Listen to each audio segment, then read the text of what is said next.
You know, like movies when like a dog comes up and talks, and it's like you're at their house, like things like I beat that thing up. Get out of here! Scram! Skedaddle! I don't want to hear about that. It's the love of my life you're talking about. You should have seen her in college.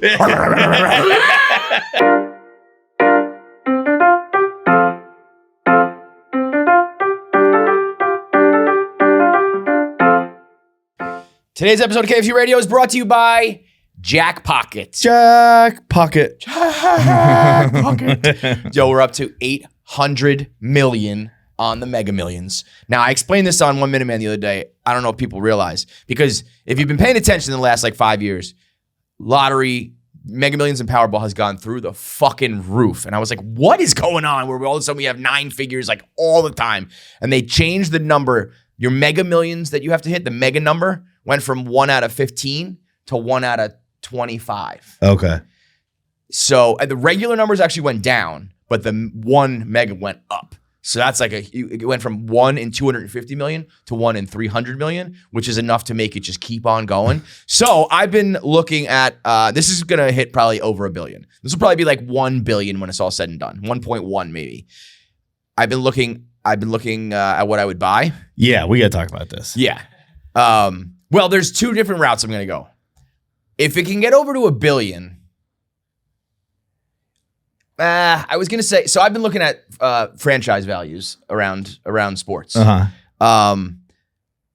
We could maybe afford the Colorado MLS team. That's about it. There's about 1 team in all of sports. And maybe, I think we could probably like a couple lacrosse leagues. Colorado soccer team. I swear to God, I said to myself, I before I even looked, I said, what MLS team city do I think like could really grow?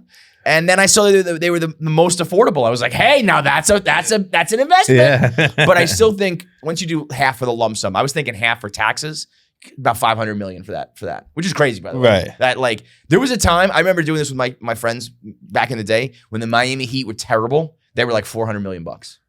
Really? So like this was like, you know, mid 90s, early 90s, late 90s, whatever. Didn't Jerry Jones get the Cowboys for like 100 or 200 or something probably, like that? Because he bought them like fucking 40 years ago, right? They're like $10 billion now. Yeah. Like the real like even the worst football franchises are like 3-4 billion. It's crazy.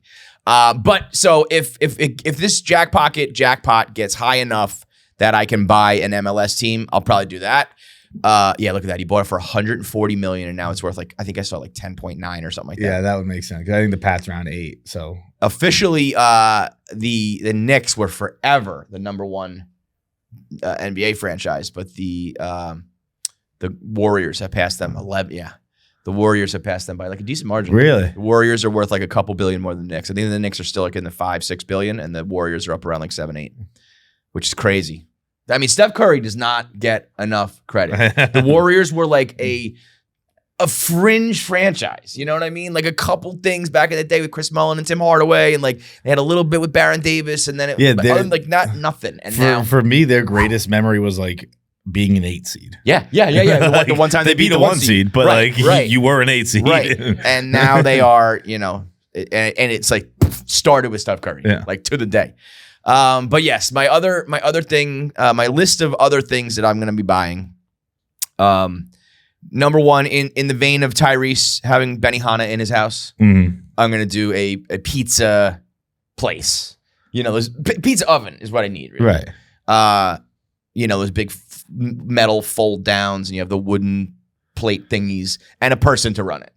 Because while the Benihana in Tyrese's Benihana, I think, is one of my favorite things that's ever happened in like history. It's just the ultimate flex in the stupidest way possible. And I will never forget that video of him and Aziz Ansari and a couple other guys where they're just partying at his Benihana in his house. It's it's the funnest thing I've ever seen.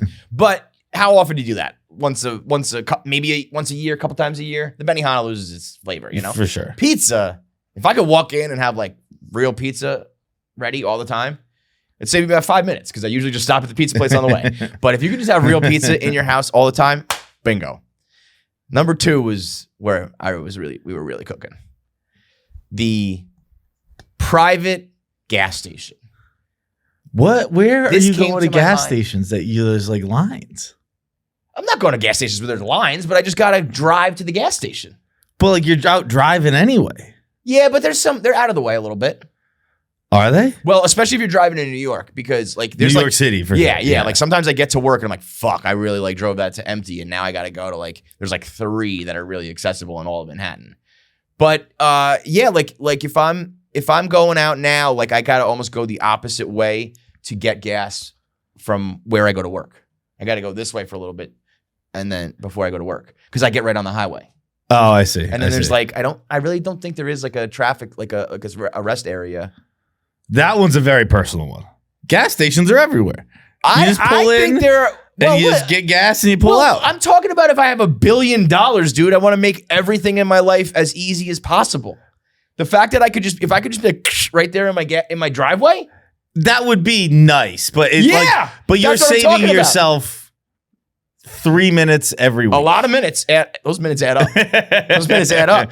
If you're trying to make your life as easy as possible, there are definitely more difficult things you can. I don't think so. I think getting gas and those times where you drive it to the fucking bone dry and you get to your house and you're like, it's more like this. Here's what it is. And this is something you wouldn't experience either. I will drive to my house on empty. Like when it's like it says 0 and I'm like, I got another gallon because I know they put an emergency gallon in there. And I drive like another 20 miles on empty. But you go to the house with that? Yes. Oh, that's crazy. Right. That's living dangerously. And then I wake up and it's like, I got to take my kids to school and I got to get there by like, 6:45. And I'm like, fuck. If I could just fill up in my driveway. Let me save you like, I don't know, probably a couple $1 million. Little mini gas tank. Those little red cans. That's not as fun. Leave like 2 of those full in the garage. That's not a bad idea. I was just like, get like a gas boy, like get somebody to like run over the house every night. Gas boy. I like that. So I'm gonna put it in order. I want a gas station, then a gas boy, and maybe we'll settle on a gas tank. Just like 3 red gas tanks full in the garage. But those will empty out, and that brings me. But to my they next empty point. out. But then you put it in the back of the truck, and then when next time you're getting gas, you Come fill that up. on, I'm not gonna do any of this. Also, part of this is the reason why I thought of this is because I have propane gas for my pool heater. Like once a week, they show up and fill that shit up. Pool people are there all the time. Every second. Yeah. So if you could just, also throw me some car fuel at the same time. I'll just have like a, little well. You fill that up and I can just fill it up myself. But the 3 gas tanks is the problem too, because people say like, oh yeah, just keep your gas tank there. But then that empties and you have to fill it up. It's the same thing they say about 2 dishwashers. People say, my thing has always been if you have 2 dishwashers, you never really have to put anything away. You just move them from one to the other, back and forth. And then people who have 2 dishwashers are like, I've seen it happen before. What ends up happening is you just fill up 2 dishwashers, so I'm buying 3. See, give me a 3rd dishwasher. Now we're getting really into it because I believe your next 3, I forget what one of them is. I think you can afford them all without going over your monthly credit card limit. Yeah, they were like very. I don't think American Express would even flag it. Kevin. I think you would just be like, it's buying like what is this? What is a dishwasher, like $600? It was a dishwasher, a car for your mom, and something else. Oh yeah, I said the final one was just from Chappelle Show. I'm gonna buy a car for my mom and spend the rest on PCP. But yeah, the dishwasher. I was thinking to myself, I could just do this right now. A lot of people. What was 4? 4 was also something extraordinarily attainable, like the money's in your couch cushions. Like it was. This is why I'm the worst. Like this is why I'm the worst rich person in the world. Like Marty says. Oh, soda fountains. Bro, you are running a bill of about $900 right now. These are legitimately the things I want, though. I'm actually gonna get a soda fountain in my kitchen, which will never be used, but like for one video to be like, yeah. And then I will never. You think I'm gonna fill up like this syrup? Oh, dude, like, there's that episode or that scene in Hacks when Gene Smart is replacing like the CO2 in hers, and her maid is like, I'll help. She's like, I got it. Never in a million. Never. Bro, you're not gonna get gas. Well, so maybe my gas boy will be my soda boy, and he'll fill up my soda fountain every day. I want it in every room. Every room you walk in, you can pour yourself like a frosty. I want that McDonald's Sprite too. People love the Diet Coke. Fine. I'm not a Diet Coke guy. I want that Sprite. I want the same. How about that? I'll pay for McDonald's Sprite. That's got to cost a lot. McDonald's has that shit like, it's like the Coca-Cola recipe locked away. Right. Whatever they do to their Sprite is something a little special, So anyway, get your Jack Pocket. Jack Pocket is an app on your phone where you can buy your ticket, which is another thing that if I was a billionaire, I probably would have come up with an app like this, because the last thing I hate to do is when the Mega Millions or Powerball is like $1 billion, and I'm like, oh, I have to get a ticket. In New York, you have to run to the bodega, you have to run to the gas station, you have to buy it in person. I never did that. I always missed out. I could have been a billionaire by now. So now you have Jack Pocket right on your phone, and it is incredibly easy to buy a ticket. You just click, bingo, bango, you're good. Use promo code KFC and you get a free ticket. I think you can get a free Mega Millions. I don't know if there's like restrictions on what the free ticket are. I would guess, yeah. Imagine if you get a free Mega Millions and that hits. They are America's #1 lottery app and the official partner of Barstool Sports. So download Jack Pocket, use code KFC, get your free ticket, and win that Mega Millions. These shirts are fucking sick. Those are very cool. I am in a very precarious spot personally right now. I, as a 40-year-old man, really tried to, I've said this many times before, really tried to like remodel myself as a sports fan. Really tried to get a hold of it because it was getting silly. You get to a point in life where it's like, it's silly to be as emotionally involved as you were when you were like 21, It's like, I can't be doing this anymore. I can't be crying about a baseball team. And now not only have the Mets sucked me all the way back in, but now tonight, by the time you listen to this, the Jets will have played. And I am in a spot where, like, I really thought the Mets were not going to be even on the radar. And I was like, all right, we're just going to have to focus on Aaron Rodgers and the Jets this year. And now the Jets got good. The Mets got, like, real good, real fun, real fast. And Aaron Rodgers plays tonight. And this is kind of crazy because this is a team that, made it to the AFC Championship here and there. And, I mean, obviously the Namath game way back in the day, but it doesn't count. Like, tonight might be, like, the most important game in Jets history? By far in my life. I was gonna say in your lifetime, like those where it really matters. AFC Like the AFC Championship runs were like those. Mark Sanchez and those teams were good, and like they had to run through Hall of Famers, and he like beat him a couple times, but they always fell short. Like in those moments, obviously you're playing for like a Super Bowl bid, like they were really, really important. But like if Aaron Rodgers goes out there tonight and A, does not blow out his Achilles, and B, if he's like slinging it, I was trying to think of like, what is the best quarterback game you've ever watched? And like here and there, there's a couple like, somebody threw for like 350 yards and a few touchdowns, and I was like, wow, he really balled out. But I'm saying like, what if, like when you really see like the next, Ryan Fitzgerald's like 31 touchdown season was like the best quarterbacking play I've ever seen. Mm-hmm. Like if he goes out there tonight and this season and is just like, high level quarterbacking, like, he's watched his whole life and we've just never seen it. I just don't even know what that's going to be like. Aaron Rodgers has to score, I know it's asking for a lot, but 2 touchdowns a game. If you score 2 touchdowns, you're winning that game with the Jets. Pretty much. If the Jets had Kirk Cousins on their team the past 3 years, we would have maybe been to a Super Bowl or at least an AFC championship, given the Chiefs don't exist. Right. You can't pencil on anything with the Chiefs. But like, it's not asking too much. It's not asking too much. Their defense, their run game, and their wide receivers have all been tremendous over the past 3 years. And it's like, all you need is a guy that can just make completions and not throw the ball away. And I mean, like, despite like, and there's a lot of guys that can do that. Yeah. And then if you play on like Aaron Rodgers, like top level, which I know he's old, but Troy Aikman said it the other day. He was like, everyone's going to play into their 40s. Yeah. Because they're all like, I mean, the rules have changed, but I also think like the LeBrons and the Bradys and these guys, like, you used to retire when you were like 34. It just doesn't happen anymore. I can do this till I'm like 45 realistically. I remember that always being a thing when Brady was like, honestly, in the last 10 years of his career, where they'd be like, "Oh, Father Time always wins. Father Time always wins." I'm like, no, he wins. Like the human wins when they reset the bar. Yes, and they have reset the bar to what age is. So they beat Father Time. Yes. Now everyone else, that's Father Time. Right. And Father Time has to beat that. When you're 50, you'll get beat. Right. But like, it's not late 30s, early 40s anymore. Yeah. And that also is because of the rules. Like Troy Aikman was like, guys in my in my era where like we just cannot go back out there. Well, we're gonna die. But even just like basketball too, it's like that's not a contact sport, but it like wears you down. But if you just like stay in shape and do all these fucking new age things, like LeBron will probably play for like another 10. Yeah. You know? Yeah, I mean, anyone who watched the Olympics is like... Yeah, it's like he's like one of the best players in the world this still. guy's not about to stop anytime soon. Like, I'm pretty sure LeBron's going to play in L.A. Yeah. Now... Like, everyone's like, it's his last Olympics. No, not yet. It's in his hometown now. Like, now, 42 years old, torn Achilles, different story. Like, right. That, then you do start to wear down. But, like, I just need 1 year, bro. Is he 42, Rogers? 40? Oh, I didn't realize he was already there. I think he's 40. No, I mean, I'm thinking of Brady. Because Brady's 42, he's right? 30. He's 39. Brady's like 47. He's 40. 40. Damn. He is 40. Yeah. So, like, I mean, that is old, but I don't think in the... Wait, no, how old's Dave? That's how old Brady is. 45, 47, right?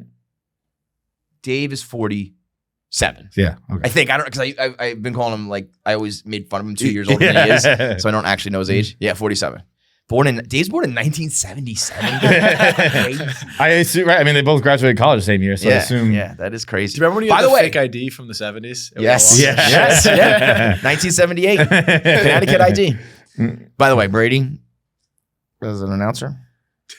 I saw all the hate and then I tuned in and he was fine. He was fine. He was not good though. I think people said like the first quarter, which I didn't watch. I think it was like the first quarter was slow, but then he settled in. I mean, he'll probably be fine. But the problem is he's trying to be like an announcer. It's like, just be Tom Brady. Yeah. It's almost like he is doing the media the way he answered the media.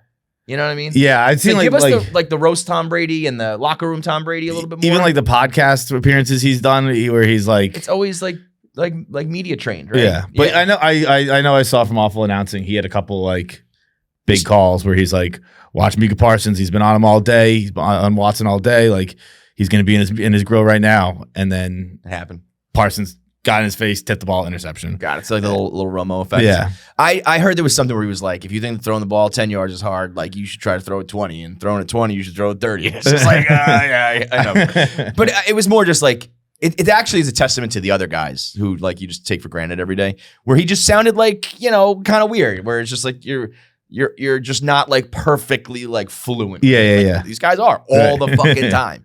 So, but when you get $375 million, you kind of expect it to be like Greg Olsen, like right away was like, you fit right in. You know what I mean? What do you mean? When Greg Olsen started being an announcer, like did he fit right in? I didn't think feel like he did. I thought it was. I don't Maybe know. He had some of the same critiques. I don't there think was a lot had, of like justice for Greg Olsen, which as a stoolie, like I like that. Yeah, I mean, I love Olsen. He's the reason I still have this job. But that's right. The I think it's a very different thing. I don't think anyone even knew Olsen was becoming a commentator. At least I didn't. Right. It wasn't all like eyes this. on him. Yeah. And I think I think Olsen had like a year where no one even really paid attention. Probably true. And then it was like, oh, this guy's pretty good. Yeah. And it wasn't.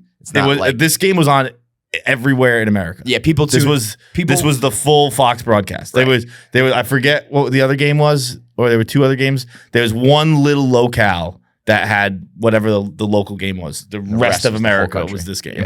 Yeah, a little bit of pressure. He's also, I mean, people like he sounds like a robot. I'm like, he's turning into a robot. Yeah, you put like a weird... He looks fantastic. That picture of him when he came on Wednesday. He does look better than when I saw him like at his roast and just in the like paparazzi over the years. I was thinking when he's on camera every Sunday looking like a plastic weird like Ken doll. Come on. Yeah, he does look good.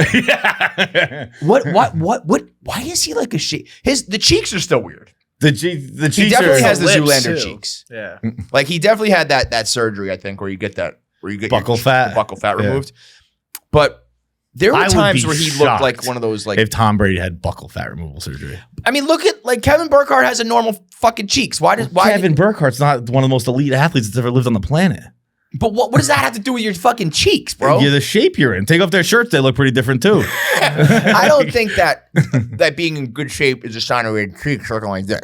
I think like having. I think this is actually when you're looking bad shit. That's like Dallas Buyers Club shit. It's like I'm not like guaranteeing it doesn't happen. I'm just saying I would be shocked if Tom Brady has had like any. I mean, he's had the hair plugs and like. But you don't think that he's a lot had of work guys done? have hair plugs. You don't think Tom Brady's had work done? I don't. I think he's probably gotten Botox. I think he's probably had some. I would be very, very surprised if Tom Brady or like 99% of guys like went under the knife and had facial reconstructive surgeries. You're questioning if 110% he did. He looks like completely different. But like everyone looks different. That's what the decade does to people. Not like this. He's complete. I also don't care one way or the other. Like I'm not. I wouldn't be like. Well, that's I don't like Tom Brady because he got facial surgery. My thing is more that I think like of course he did. It's like. He obviously had eyes probably for a long time on being like this, you know, and I'm sure Giselle being, you know, we always heard about how much of like a businesswoman she was. I'm sure she was like, if you are attractive and take care of yourself and look good, like you'll be in the media and on camera forever. I don't think it's any question that he's done something to look better. I think he should. He looks bad, but I think he just took it too far. I just think it's diet. Exercise, it's like the skin stuff that Giselle's introduced. I don't know, but it just seems like it would be a very out of character thing to be like, I got facial reconstructive surgery. I think he kind of comes across as a guy who really cares about how he looks. Really? Yeah. I mean, yeah. Like he looks like because if he didn't, he would look like he did when he got drafted. I feel like he would have just been like. But you know he wouldn't. No one looks like they do when they got drafted. No, of course, but within reason. I mean, that you know what's so crazy? There's that one picture with the 9. It's like 9 rows, 9 pictures of Brady, and it's like when he got drafted. Yeah. And that's like, and that used to be like, look how much he's changed throughout like his whole career. It's like half his career. It's like that. The last picture was from like 2010. I know. I've seen it updated because I've seen it where it ends with him in like a Bucs jersey. But like, yeah, like if it actually leads me to another thing I was thinking last night. Like these are guys are all who are like when you get drafted, you're 20 years old and you drink a lot because you're in college and you don't have any fucking money, so you eat a lot of like bad food. Your hair. But I think there's also more to it than just like pull up. No, you don't have to pull it up. But like Matt Stafford when he got drafted versus like I was watching the game last night. I was like, God damn, Matt Stafford's a fucking rocket. Yeah, I think Matt Stafford has like this fat beard little, and like no. Does anyone think he got buccal fat removal because he's? But his cheeks don't look like this. But his face is shrunk to half its size. Maybe. I was watching the Rams game last night, and I was the man. By the way, the man, just like one of the most underappreciated guys. I mean, not because he went on to win one, but like for so long, just so underappreciated. I don't know, man. I think he kind of looks like that. That's just moving to LA. That's just yeah. Well, dude, I was watching him and Cooper Kupp. He was in Detroit. It's like, I'm allowed to look like this. Like, I was watching him and Cooper Kupp talk on the bench, and I was like, God, those are two like handsome guys. And then I was thinking, do you think sports would be as big? And I don't mean with women. Obviously, that would change a little bit. But I mean, like, would sports be as popular if all the guys were really ugly? If the guys were ugly? Yeah. Like I'm not talking because every like athletes almost exclusively are in shape and rich, which are like the two things you need as a guy to be attractive. Yep. But if they all looked like they're not fat, grotesque monsters, like say every professional athlete looked like Ben Roethlisberger. We're just off-putting. That's a good put. Right? that's a good pick. It's not fat. It's not like you're just like even before Ben was whatever he's been found guilty of. I honestly don't know. I think maybe sexual assault. I don't know exactly what it is. But like even before then, you're like, there's just something about this guy. But he kind of like, look at that dude. Yeah, he looks like such a douchebag. He's just like, oh yeah, look at that. Look at that guy. If every athlete looked like Ben Roethlisberger, I think we watch 50%. John, I think sports would be better. I want make sports this again. You know, give me this fucking guy who doesn't give a shit. Yeah, it is because I was thinking too. Like, it is funny. Like, he was despicable. I know people he was despicable back in the day. I know people like to like. Say like oh, it's so masculine, it's actually really gay, they're in tight pants, blah blah blah. Yeah, but like there is truth to that. But I think more men would be less inclined to watch. It's like porn. It's like Ron White's porn thing. I want a big cock in my porn. Like, I want my quarterback to be handsome, man. I want him to be a looker. Because there's also something about like I think inherently, maybe whether you realize it or not, like you're watching sports like in a way of like you wish you were a professional athlete, it's right? all so it's like exceptionally the whole gay. Yeah, it's so gay. Like it's so gay. Like I want to be this other guy. I hope this guy brings me joy today. Yep. And then even worse is when they don't, and I'm like sad over another guy.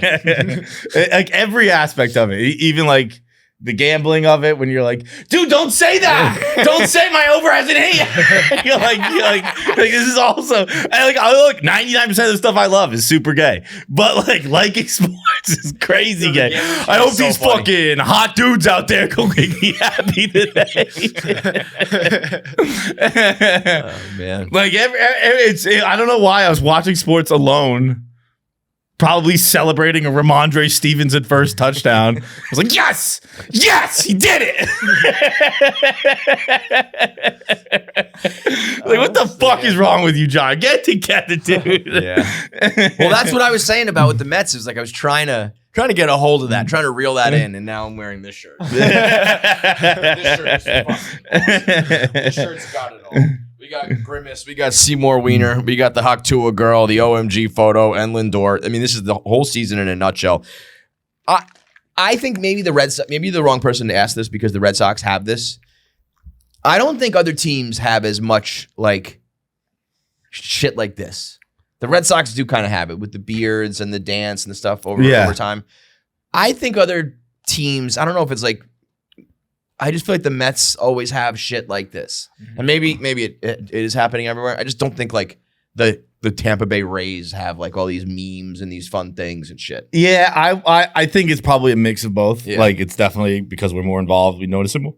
But also at the same time, when other teams win championships, we just sell a bunch of skeletons on it. Right. So, right. They don't have anything. Anytime a non but maybe that's because we create these things too, though. I don't know if there was a Texas Rangers blogger. Yeah, they would prop these follow things the up. team enough to have that kind of stuff. But Grimace, I guess Grimace throws out the first pitch, and if your fan base is kind of boring and blah, you just whatever. Yeah, that the Cardinals would just be I don't know, McDonald's was at the fucking game today, and we were that is fucking hilarious. You need psychopath loser fans. Yes, that's also the part of it too. You need fans who are latching on to anything other than the team because it's I don't know, man. This franchise fucking sucks. Dude, I was real quick. I was at the Rockies game when I was back in Colorado, and the Grimace was there. Mm-hmm. And Grimace, it was a in between innings little game thing where it's they brought out this girl, and Grimace was standing on base, and on base he had free Happy Meal or whatever, and some voucher. And she had to get there in 30 seconds or whatever the time was. Yeah. And this little girl sprinting at Grimace, ready to go get the thing.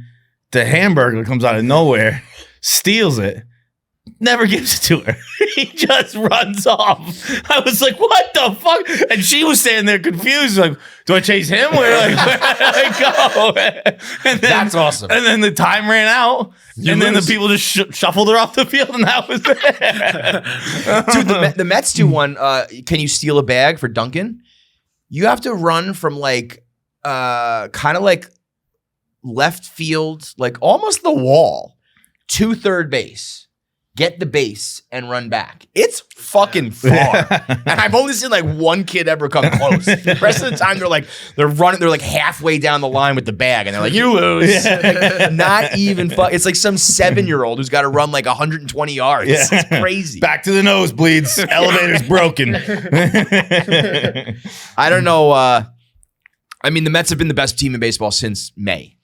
So, they're the best team in baseball. Yeah, because baseball doesn't count before May. You know what I mean? I can't. I don't know what to do. It's these.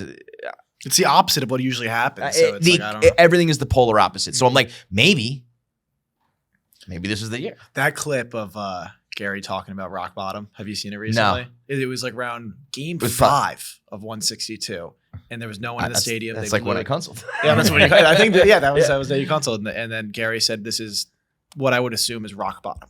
And now they're a couple months later, baseball's so stupid. Yeah. It's I still their rotation is pitching amazing, but they just don't have the name power. Which ordinarily, if they were young, I'd be yeah, you guys just don't know these guys yet. But these guys have been around, and it's why the fuck is this working? I don't know. So I still have. It's every one of them is having a Bartolo Colon year. Yeah, but that's usually what it takes to win. Is that all of a sudden everybody clicks. So we'll see. But if if the Jets play well.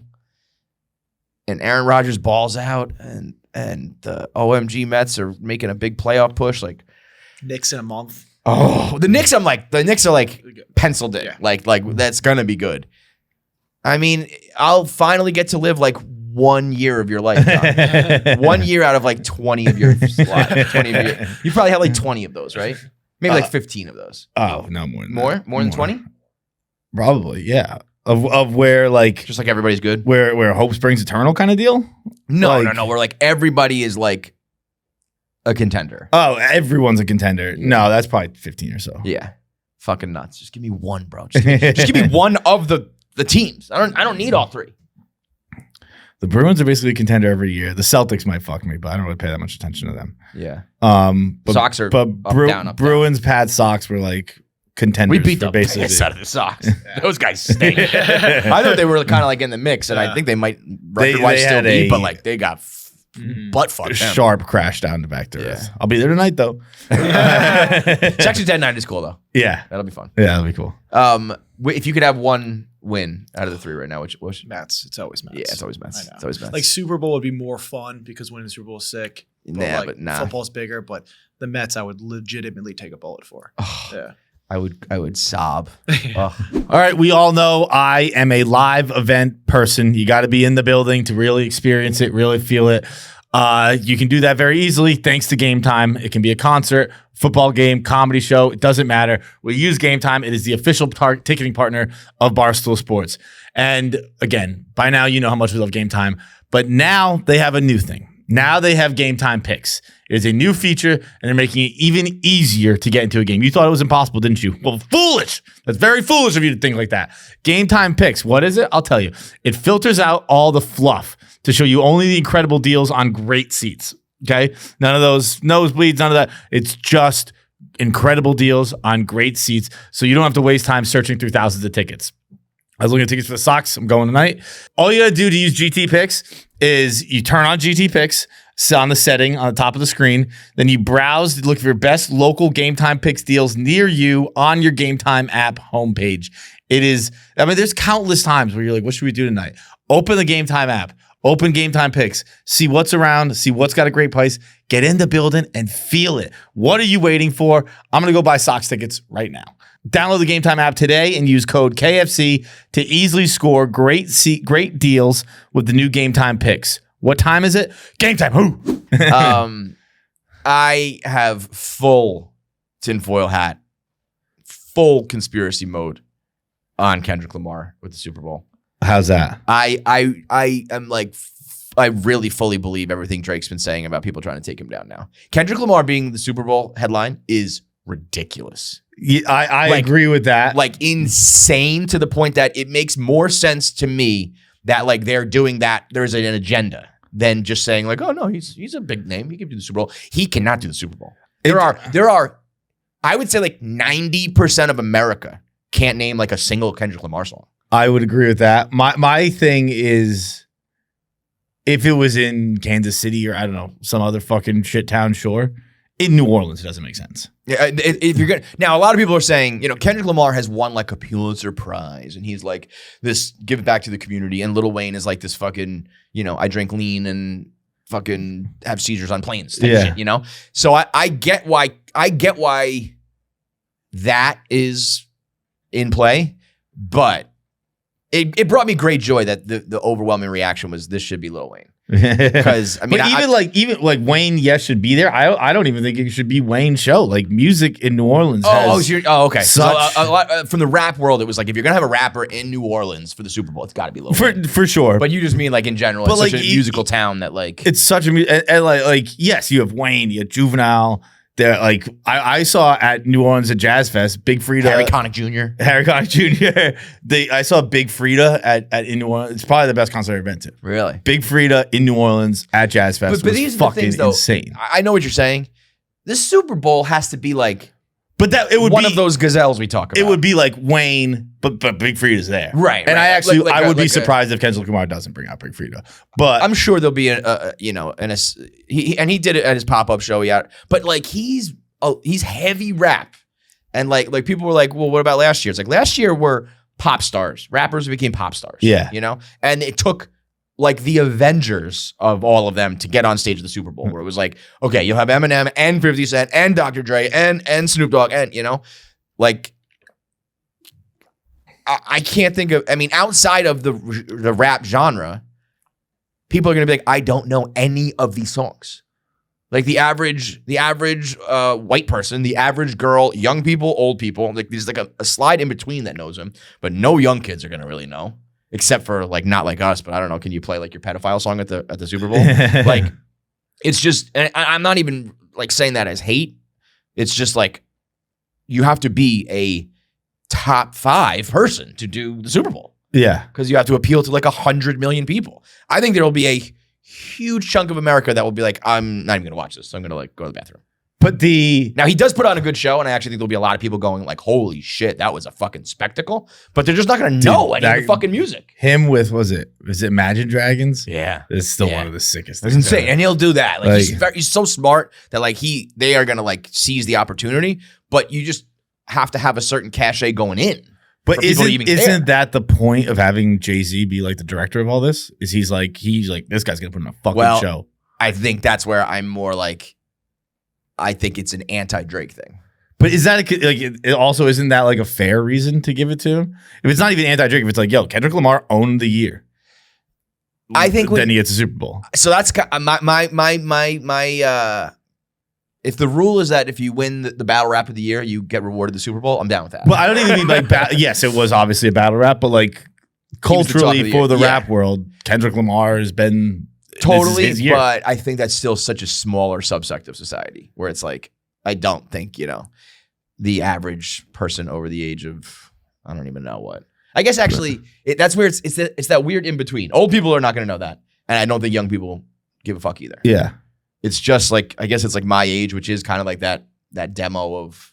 I think that's a cooler way to use the halftime show where it's like, here's an artist who's on the precipice, needs an audience, needs to reach the audience somehow, puts on a great show. I'm one of the people that don't know Kendrick Lamar songs. I still have not heard Not Like Us. I know it's really no, you know that song. I've heard, hear like I haven't listened to it. I've heard pieces of it. Yeah. I would know it if I heard it, but I have not listened to it front to back.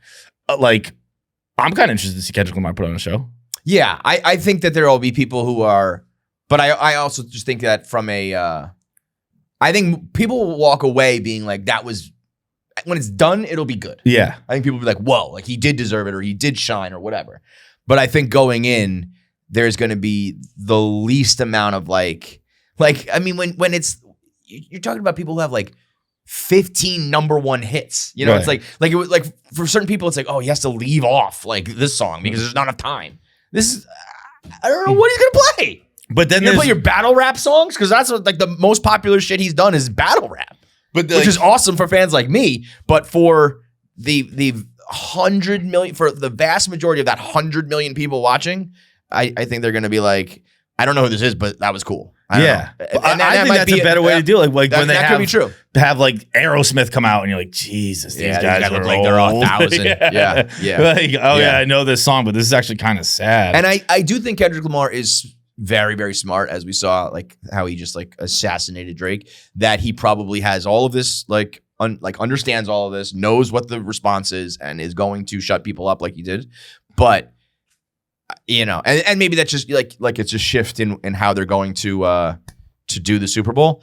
But I don't know. I think Drake putting all of his music out on Instagram recently, I thought, did not really get as much talk as I thought. Like, that's what I was gonna say. Like, what do you want? The guy who put out 60 songs and no one gives a fuck about any of them? I'm not saying that it should be Drake. I'm saying that I think something is really going on where I'm surprised there wasn't more talk where he just completely bypassed like the Spotify, Apple Music, whole platform like debate that we always have about music. He just erased that by putting it out himself. You know. Yeah, but I mean, I think that settled the debate. Well, because it didn't work, right? I think he did it poorly, but I also think it's interesting that like, I think it was still, I still think it like for him personally like was probably got a lot of traction. I don't think it became like a hit. Yeah, you know. So like, I think overall, I also think like none of the songs were like particularly great. But I'm just saying that I think that was a move by him because he is like, fuck you guys, and they're like, fuck you back. Mm. Like, I think that was a calculated move, not just like, I'm going to fuck around on the internet. I think it was like, I'm not going to use these platforms if like you guys are doing this to me. What did they do to him? I don't know. This is what he's had a lot of lyrics being like, the higher ups are conspiring to take me out. And then like the Kendrick Lamar thing happens where like nobody in the industry supports him. And then something like this, I feel like is like we're trying to put like another nail in the coffin. So like the CEO of Spotify is like, we're done with Drake music? I think he is like gotten to the point where he was so popular that he was like, I'm bigger than you, like than music. Yeah. And I think music wants to put that in check real quick. I think that like the CEOs of labels would link up with the CEOs of streaming, would link up with the CEOs of even like go to football and be like, we need to like almost like the this is why I'm saying it's like conspiracy shit. Cause I think like the top people would do something like that. That would, I mean, maybe. Cause it's just so, it's nobody even close to this has ever headlined the Super Bowl.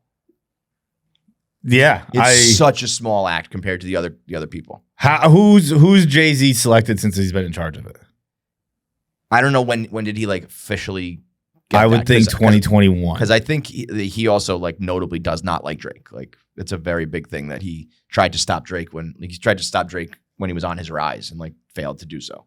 And now I think he thinks like this is his chance. It was post Kaepernick because it was like their Band-Aid for Kaepernick was we hired Jay-Z. Yeah, we got Jay-Z. So like I would guess maybe it was even before 2021. For some reason I was aligning Kaepernick with Jay-Z put out a statement. I didn't see that. Let's see.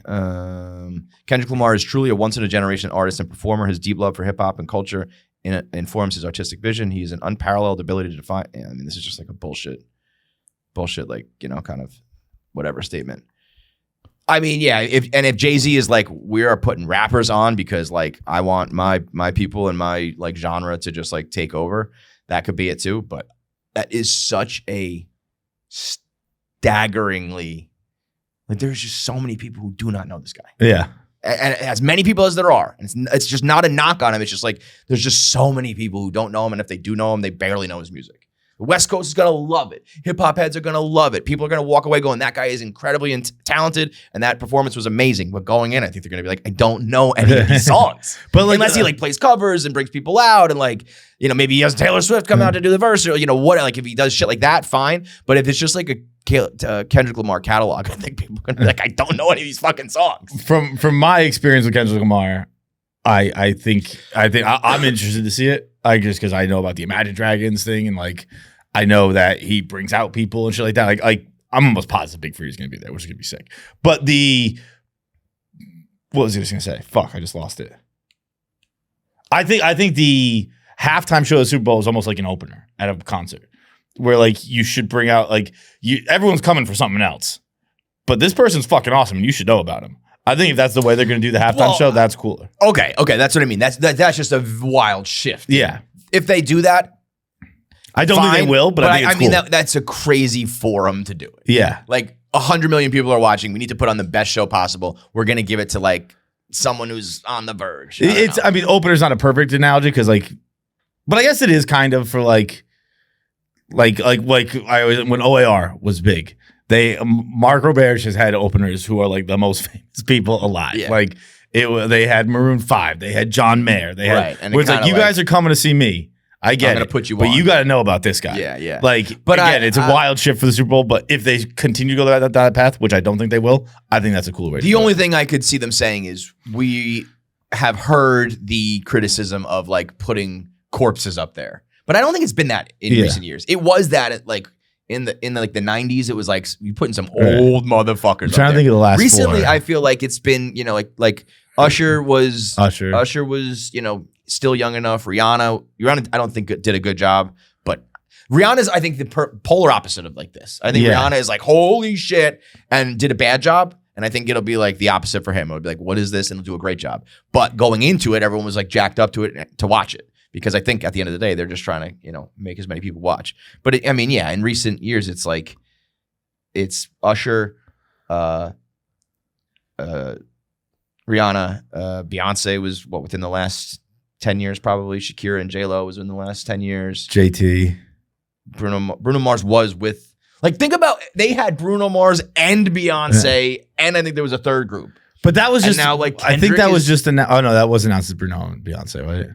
Yeah, and I think they brought like Big Boy, like in my mind, like Big Boy is like a rapper like similar to Kendrick Lamar, and he would never headline the fucking Super Bowl. Right. You know what I mean? Like a guy from Outkast, amazing artist, wildly respected in hip hop, like, and it was like you can tack on to these guys. But musically, yes, Kendrick Lamar does not have the hits that everyone just has. The cultural relevance right now, I'd say he has more than all of them. I don't know though. Like in certain circles, you think? I think I'm like, I don't know Kendrick Lamar. I certainly have heard his name more this year than I've ever heard it. Totally. I mean, if it's ever going to be a year, it's this year, obviously. But I think that young people probably don't really care, and people older than us don't really care. And we are that. Was it Backseat Freestyles, that one? Yeah, that's one of them. I like that one. Yeah. That's why I got you one. can't even play that at the like Super Bowl. these are not Super Bowl songs. Even his hits are not like, you know. And again, he's so smart that like he will turn it into like a good live show. A lot of people just don't like rap live, and rap like figured that out. Because in the beginning, it used to just be like they played the song and it was just a bunch of guys on stage. Now they play live music and they make it like regular performance. But you think he'll bring out Taylor? He featured on a Taylor song. Yeah, he did Bad Blood. I mean, that would be the way to be like, everybody shut the fuck up. Yeah. But I also do not think Taylor Swift is going to do the Super Bowl as a guest. If Taylor Swift is doing the Super Bowl, it will be as her. I think he's going to bring out like SZA. SZA's like big enough. I think he'll have an array of people. Yeah. And it will end up being a good show. And I think it'll be a moment for him where he's like, just wait, you know, and kind of like what happened with the battle. But that's just a departure from how the Super Bowl usually goes, where it's like you have to prove it to us the day of the Super Bowl. It's pretty fucking crazy. Have you ever felt a sense of unease when you leave your home, wondering if everything will be safe while you're away? I know I have. I leave my home quite often thinking that. And now that we're traveling so much and leaving the house a lot more often, I am definitely more concerned. I'm lucky because I live in an apartment building and that takes care of most of it. If you have a home and you are traveling or you are a family that you need to protect, anything like that, Simply Safe is the move. With fast protect monitoring and live guard protection, Simply Safe agents can act within 5 seconds of receiving your alarm and can even see and speak to intruders to stop them in their tracks. You'll never be locked into a long-term agreement. You can cancel at any time. Pricing is transparent and affordable at less than $1 a day with no hidden fees ever. Less than $1 a day is crazy. That is, you spend over $1 a day on countless unnecessary things. Might as well spend it on peace of mind. It's easy to install and activate your Simply Safe system in less than an hour, or choose professional installation to have a pro do it for you. Protect your home with 50% off a new Simply Safe system, plus a free indoor security camera when you sign up for Fast Protect monitoring. Just visit simplysafe.com/KFC Radio. That's simply SIMPLI safe.com/KFC Radio. There is no safe like Simply Safe. Speaking of Taylor, and Taylor had an old Taylor moment with at the US Open. What was that? It was just her. Travis Kelce looked so fucking stupid. Oh, he had a Gucci outfit on, like head to toe, just like old. It was old Travis and old Taylor. Yeah, because it was Travis being like, "It's like you look like such a douchebag, bro." Dude, and Taylor, I think Taylor was shit faced. In which case, because the honeydews were flowing. Honeydews, yo, the honeydews are gonna make $10 million. They make $500K a day on those drinks. Really? I was talking to like, dude, this is. I know that, like, yes, this is just a couple having fun, and I understand this is like just let people live, right? Like, understood that this is ridiculous to be critiquing anybody for this, but this is crazy. Oh, this was great. She's like at a fucking concert, like nobody else. Like, yeah, I mean, there are people in front of like that. I thought that was great. That's the clip. Yeah, this is a lot. This is a lot to be at a sporting event doing this. That's a lot. That's a lot. When she's like touching his chest, the chest grab was a lot. Yeah. After that, that one I thought was great. This and look, even Travis is like, okay, man, okay. He's like, I got to do this because you're Taylor Swift. Yeah, no, you do that with any girlfriend. If they're jamming out, you sing a few lyrics and you start laughing. Yes, but I'm in my head, I'm going like, oh god, this is so hard. She's so drunk and she's dancing and we'll stop. But I'm dating her, so I got to do it with her. Got to be a supportive boyfriend, but boy, I don't want to be doing this. Like she's doing the air guitar and shit. Like, and now again, if she like tweeted out today, like I was hammered yesterday, I'd be like, okay, girl. Dude, I think he steals the show as looking worse. Yes, Where he looks like a literal clown. Yeah, like this looks like you are dressed up like for Halloween, being a fucking idiot on purpose. You're like a literal jester. I was talking to Paz about this yesterday. It never made Beautiful Dogs, but Shane had a bit about when he was in Australia, which was a bummer that it didn't make Beautiful Dogs because I loved this. When I remember he was like he did this at East Meadow, right? Yeah. And he it's great. He was talking about wearing a bucket hat because he's in Australia. And there's no black people around to make fun of him. Yeah. And he steps outside, and the first thing someone says is, "Nice hat, fatso." And I texted that to Shane. I was like, I imagine this is how you looked when that Australian said like that. It's a great call. I mean, it's a very it's actually kind of a testament to how much Taylor has just like won the battle. Because this would have been something like 10 years ago that people would have like, this would have been like cancel Taylor Swift because she's dancing at the U.S. Open. And there was some people being like, she does so much and she's so extra, blah, blah, blah. But it was just like, whatever, it doesn't matter anymore because she runs the planet Earth. Yeah. You know? So she can do this kind of shit. It is funny. I actually think on a like a personal level for her, it's like fucking fantastic. Like she's probably like, I don't care. Yeah. And I'm just like in love with this guy and having a fucking blast. And I used to date people that like would complain about this or would be awkward, and she's like, I don't fucking care anymore. So like, good for you. But as just like a consumer viewer, I was like, ooh, this gives me the chills. The first Keeg sent me the clip, and like the first 3 seconds, I'm sure Keeg's masturbated to this. I was like, oh, how am I gonna respond to this text? And but then I was like, never mind, they're fucking rocking out. Hell yeah. Yo, speaking of masturbating, do you know that if you are in Texas, you can't go to Pornhub? It's one of those states, I guess. You have to have a login. Really? It was like login to confirm your age. I'm like, I'm not creating a login. I was gonna say, I knew it was Virginia. I knew there were a couple. I get most of the red states, I'd imagine. Yeah, I didn't realize Utah's that. one. I think that's a tough one these days. When I'm not in my real beater prime, where I'm going to like the weird sites. Just go to Pornhub, and it's like, so I started to go back to like some of the other ones, and they're all owned by Pornhub, I think. Now. So they're all login. I was like, I can't watch porn. X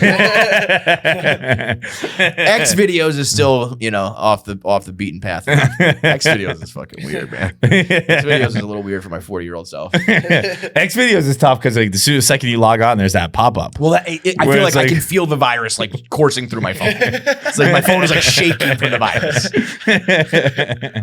Fucking crazy. What do we got? What do you got?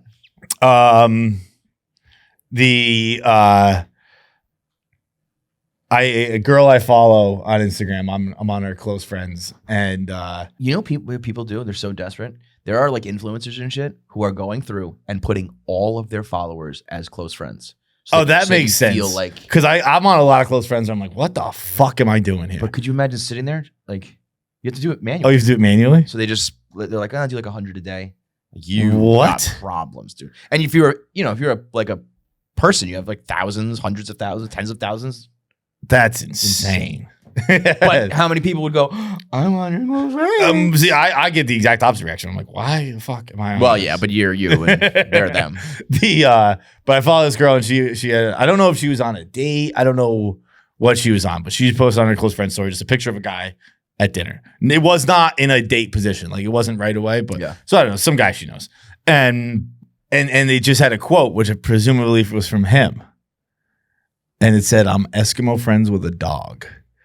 I used to date a girl who got into bestiality.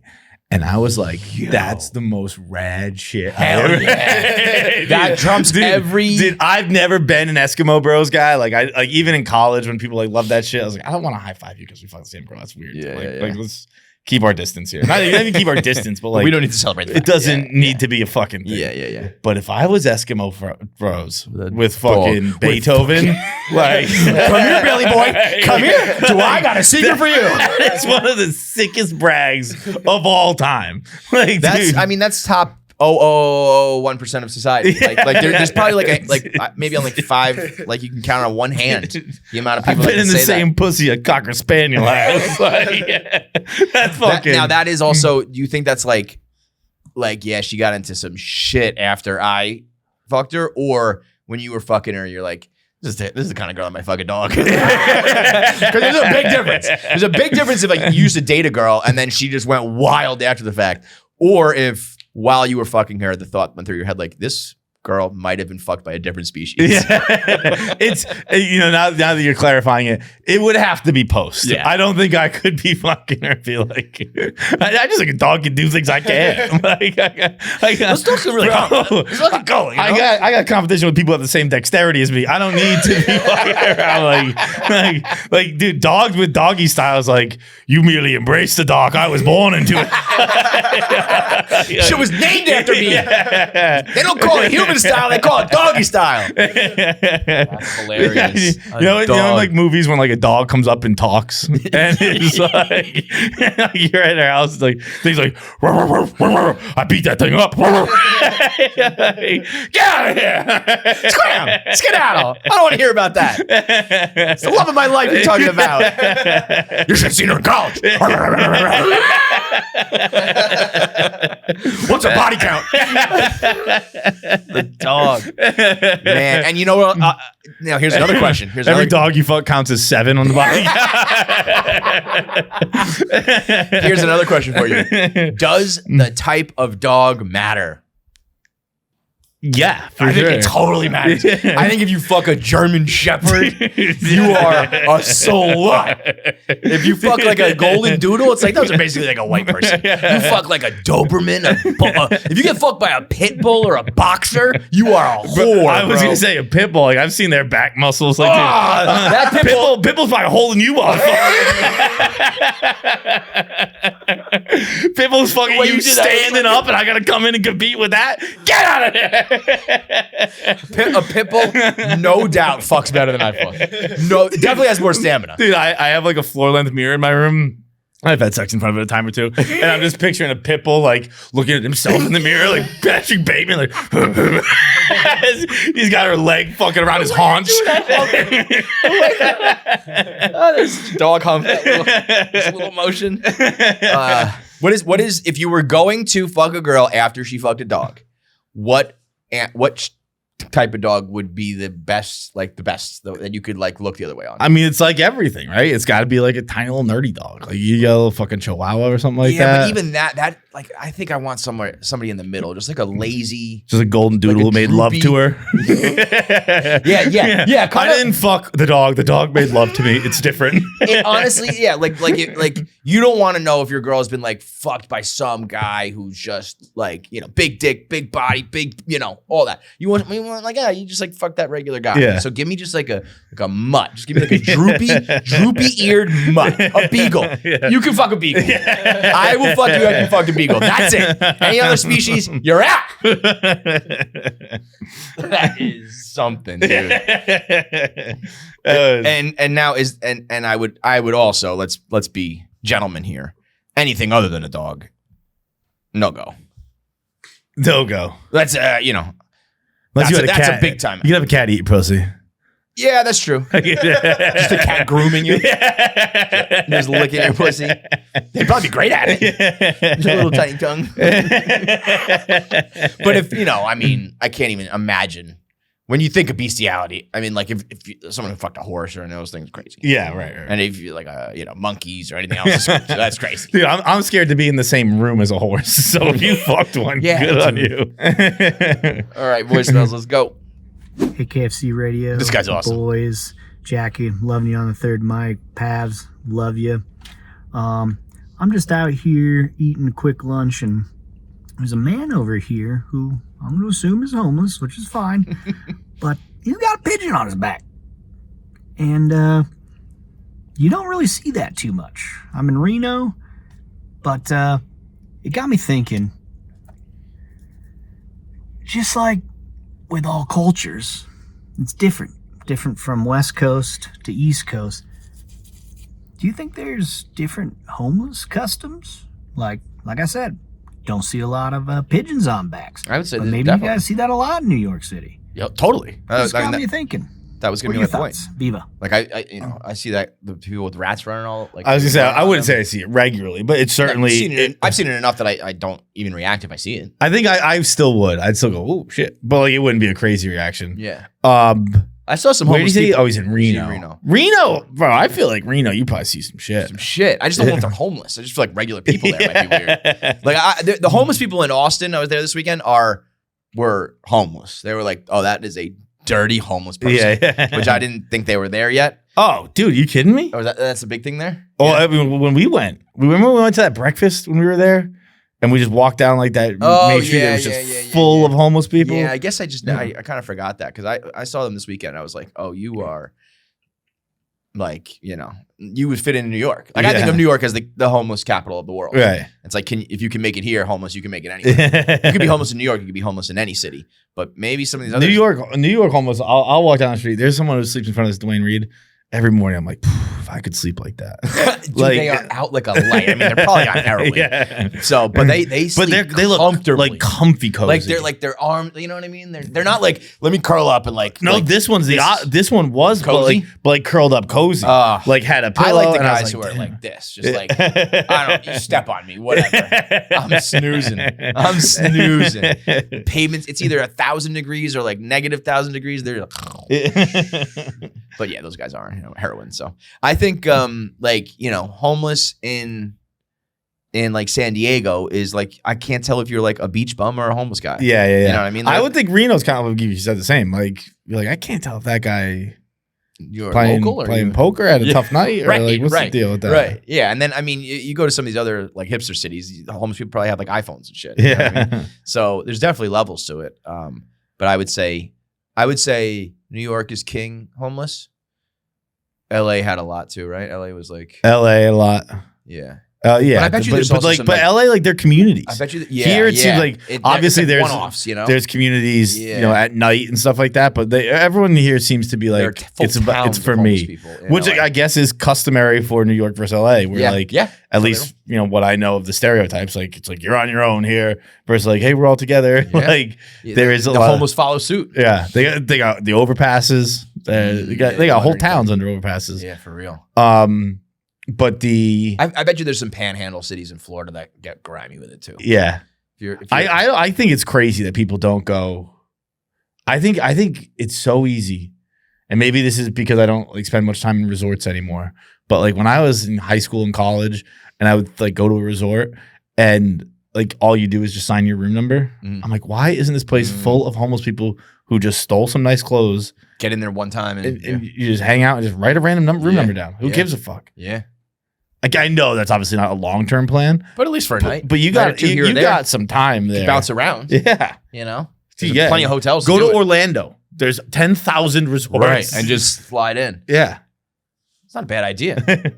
I also always say just start walking. Just start walking if you're in one of these cities. Yeah, get to warm weather. Get to a nice place. The real goal is to get to like the Bahamas and be one of those guys on the beach who are like homeless, but they're like, I'll get you a pina colada. And you're like, all right, whatever. I'm on vacation. I'm in a giving mood. He climbed up and got a coconut out of that tree for me. I remember that happened. He was like, I'll get you that coconut for $5. I was like, that's entertaining. There was another guy on the dock. It was like, we went on a cruise. He was like, I'll jump in the water for $5. I was like, I kind of want to see that. He just did like a cannonball into the bay. And I was like, here you go. That's the real goal. So if you're in New York, start walking to Miami, get down to the bottom of Florida and just like paddle your way to the islands. That's where it's at. I never thought of that. That's crazy that homeless just choose to live in New York or don't choose. I know it's hard to get down. Yeah, like I would just start moving. I don't know, hitchhike or just start. Figure out, but I think the thing is, there's so much like.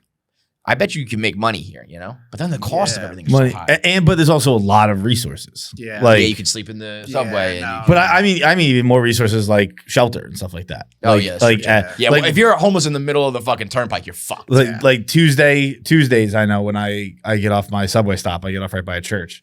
There's a humongous line of homeless people because that church gives out food and stuff like that. And I'm sure that happens at a lot of. I'm sure other churches would do it, but I think because there isn't a homeless population, they don't think to do it. I used to do like a Meals on Wheels thing when I was in high school, like doing like community service shit, where we would drive into the city with like an Astro van and give out clothes. And you'd be surprised how picky they are. Really? Yeah, they'd be like, nah. It's like, for real? Like, for real? Jet shirt? I'm a Giants guy. Like legit shit like that. I was like, respect it. You also have your fashion sense, I guess. I don't want to ruin that for you. All right, next up. Yo, KFC, Feish, Jackie, everybody in the studio. What's up? Oh, wait, real quick. Pause this. I forgot to say last time when the person shouted out Jackie. I don't think we acknowledge that Jackie's not here anymore. She quit. Yeah, she's on vacation. Oh, you say she quit? Yeah, oh, sorry. No, I wasn't gonna run with it. Okay.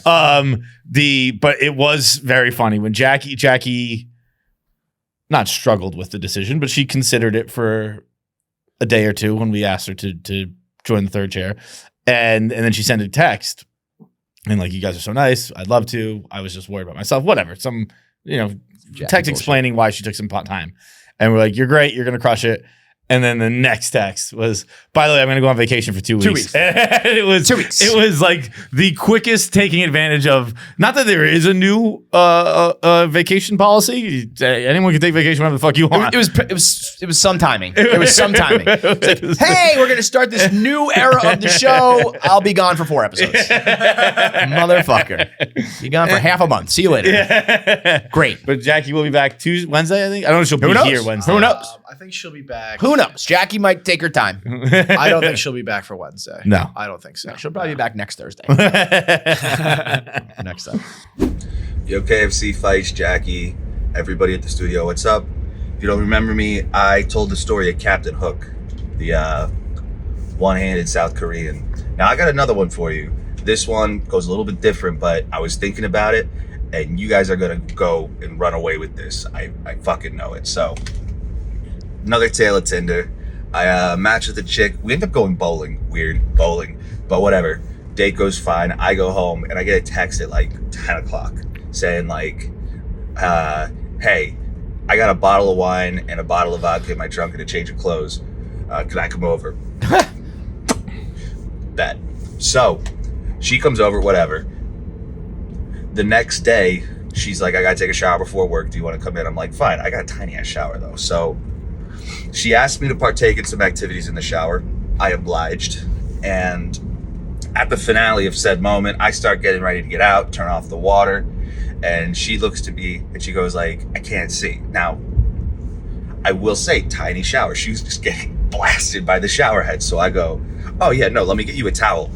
And she changes her voice. It kind of shifts from like, I can't see to everything's black. I can't see.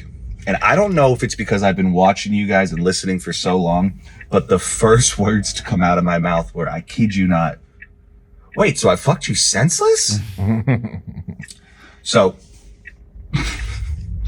her vision did come back. Wait, it was like 30 minutes. She was just blind sitting on the couch, and then like eventually it came back. I still don't know what happened, but my question for you all is, what's a phrase, euphemism, colloquialism, when taking literally, would be, you know, the funniest, the craziest? We're not talking like twist my arm, pull my chain, but let's find out some good ones, all right? Viva. Well, the obvious is I fuck the shit out of you. Yeah. A lot of people say that, and I always think of that literally. I was gonna say, also everyone's done that. I was gonna say that's actually one that can happen. So that's probably the number one draft pick there. Fucking somebody blind is. Dude, sitting on the couch half-hour blinds is crazy as sitting on the couch after you dump a gallon of blood out of your ass. I was about to say, how long would you need to be blind before you were like, let's go to a doctor or something, like you're going somewhere? I don't think I'm just sitting waiting that one out. No, a half hour is, I guess maybe a half hour is right around the precipice of 10 full minutes of blind. And you're thinking after like 60 seconds, it's got to come back. Dude, particularly if I was him, I'd be like, let's go to the hospital. Right. Like, I don't want to just sit here. Yeah. I had that like very recently. I was on a I just let you sit here blind. I was on a booze cruise with a buddy who he like faints. And like it was a 4-hour booze cruise. And at the hour 3 mark, he's like, I'm going to faint. Like, it's fine. Don't worry. I'm going out. See you later. And I was like, well, what the fuck do I do? And he's like, we just got like, he's like, I'm just going to go sit quietly alone. Just leave me alone. And I was like, I'm not going to leave you alone, dude. You just told me you're going to faint. And I sat with him for an hour on the deck of the ship. Unconscious for an hour? No, he didn't. Luckily, he didn't faint. Oh, okay. But he kept being like, it's coming. Like, I'm going to faint. And I was like, well, what do I do? Do I tell the captain? He's like, it's fine. And I kept being like very stressed out about it. Where I was like, what am I supposed to do? And then afterwards, you just seasick. Afterwards, we get into a cab. And I was like, so just for future reference, what do I do? Like, how long is okay? And they were like probably like a minute. I was like, dude, I was gonna give you the fucking an hour. Like the way you were talking about it, I thought you had forever once you passed out. I would have not gotten if you had passed out and it lasted a half hour, I wouldn't have budged an inch because you were handling it with such confidence. If you are unconscious for an hour, you are dead. Yeah, I mean, I'm checking your breathing, but you're fucking dead. They'd be like, is he okay? But like, I don't know. He said he's fine. He said he was gonna get up. That to me would have read like, I faint all the time. It'll be fine. They do. Yeah. So it was, right. It's like, but like, I need to know if it's a minute. Don't say I'll be fine. If it's a minute, because a minute is short, very short. Like once you get over a minute, but it's an eternity if you're blind. Yeah. If I'm like sitting there, I'm like, it'll be back like 59, 60. Oh fuck. Yeah. Like now I have a problem. 30 minutes. That is insanity. All right, that's it for voicemails. We're gonna get into it with our girl Brittany Schmitt. See you next time. TD Tutty taking it to the house in 4-6. Whatever you call a touchdown, one thing's for sure. Touchdowns matter more at DraftKings Sportsbook, an official sports betting partner of the NFL. I bet touchdowns this week. It was a blast. It was a blast because I won. I had Ramondre Stevenson in our office pool. Got it. I had Ramondre Stevenson first touchdown in the game itself. Got it. I had Ramondre Stevenson anytime touchdown in the game itself. Got it. Ramondre Stevenson is paying for my train to Boston today. Thank you very much. Be it on the ground, be it in the air, from from special teams or defense. We don't care how they score. We want to bet on touchdowns. And DraftKings Sportsbook is the #1 place to bet touchdowns. Ready to place your first NFL bet? Try betting on something simple like a player to score a touchdown. Go to DraftKings Sportsbook app and make your bet today. Are you ready to do a touchdown dance of your own? New DraftKings customers bet $5 to get $250 in bonus bets instantly and get 1 month of NFL Plus Premium. Download the DraftKings Sportsbook app and use code KFC. That's code KFC for new customers to get $250 in bonus bets when you bet just $5, and you get 1 month of NFL Plus Premium. Only on DraftKings. The crown is yours. It's like no one ever thinks a person who dresses older than they are is not cool. Right. I was like, wait. I think no one ever thinks that someone who dresses older than they are is not cool. Yeah. So if you see like a kid wearing like a suit or something, you're like, you don't make fun of that person. You think they just look good. You're like, But yeah. I don't know what their deal is. I think there's vibe to them. Right, that's a Fortune 500 kid right there. I didn't mean like sweater, like just like old. Like if you dress if you dress younger than you are, I feel like people will be like, what are they trying to do? Yeah, you're an asshole. If you dress older than you so are, I should stop. You're like, well, I was gonna say it's a fine line. It's like I think you have to age appropriately, but I don't want to get old either. Well, you know, I feel like I would not be like, what are you wearing? No, I know, but I feel like millennials are getting roasted. Like Gen Z. We're in the middle of it right now. Our Really? producers just said that millennials are cringy. And they said, and you said they're cringy, and that what was the other one? We say things like, I love unicorns or something like that, Wait. we try to be quirky. Yeah, we're quirky.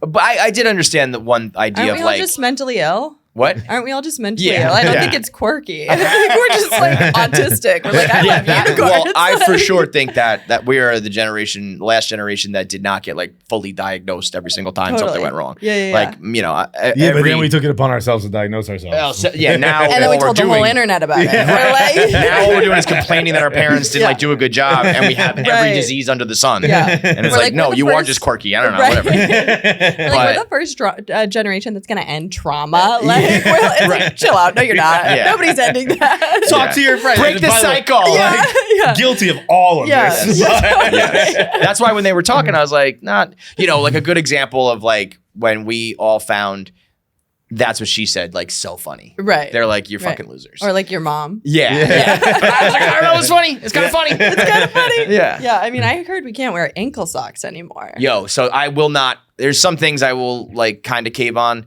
When I see these goofs wearing like high white socks, I'm like, you are fucking You losers. look like a gym I can't teacher. do it. I can't do it. And I'm sure he Do looks it. like this and he's like, Yeah. you're a fucking loser. But Yeah. I cannot, to me, like white socks pulled up and then like your pants high enough to show it is like throw your dick in a fucking meat grinder because you're never gonna have sex, Dude, no one likes you. Just beat yourself up. They're not having sex anyway, so like that's the trend. What do you? Everyone just the has kids. Yeah, well, I Kids should aren't know that. I'm like an whoa. I'm like, listen, they're not fucking me anyway. Yeah, there was some shit that like 20% Yeah. of kids are saying they don't have sex at all or whatever. Yeah. I had Well, not like children, but like, like let's clarify. I had a friend 11-year-old. once who was Right. like, they brought their girlfriend on like a weekend away or whatever, and I never met her, and I was wearing ankle socks, or I don't know, I was wearing some kind of socks, Yeah. and my friend's not particularly, he's a big guy, fat guy, Yeah. and she's like, oh, I would never fuck someone in socks like that. And I was like, okay, so you do have standards. So we found the line. He's sitting there with his long socks pulled up, crossing his legs. His socks just cover his whole body.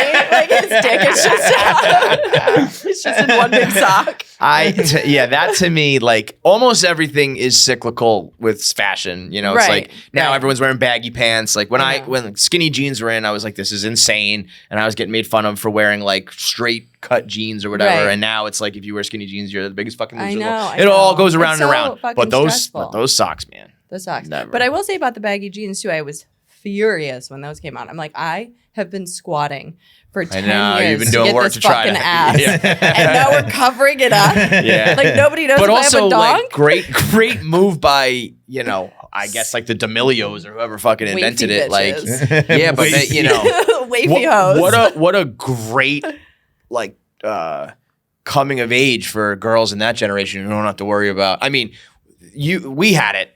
Girls our age, you guys had it the worst. With Did not we? only, you had the low rise, you had fucking, you know what I mean? It was like, your Yeah, but I was like a pussy was teenager out. then, so I didn't. But yeah, you loved it. Yeah, Right. yeah, So I guess it's the like- people who were like a little bit older who were trying to be young, being like, I have to wear what? Right. And now it's like you can wear fucking baggy jeans and like Yeah. yoga pants and you're I can't do in. the low waist. I'm just like, it's not. Yeah, I feel like it's that not for me. it's all cyclical, but that will never Yeah. come back. No, Girls that have to one stand was together. tough. Our Be like, tits were that is hanging not out. going. Like, it was like clit huggers. If you go back and look at some Britney Spears and Paris Hilton pictures, it is like you must not have a clit. It is so low. I'm like, where is your I know, vagina? I How know. there's like a foot between their belly button and their pants. I'm My like, pussy where? could never. It's just- Yeah, that was. on that note. Speaking of my pussy. On that note, the new special Horny. Horny's out. Horny's out. I love you leaning into it because Yeah. I know so much of it, such a big part of it for female comics, and I know you specifically. It's like you talk about sex. It's like, yeah, man, I don't know.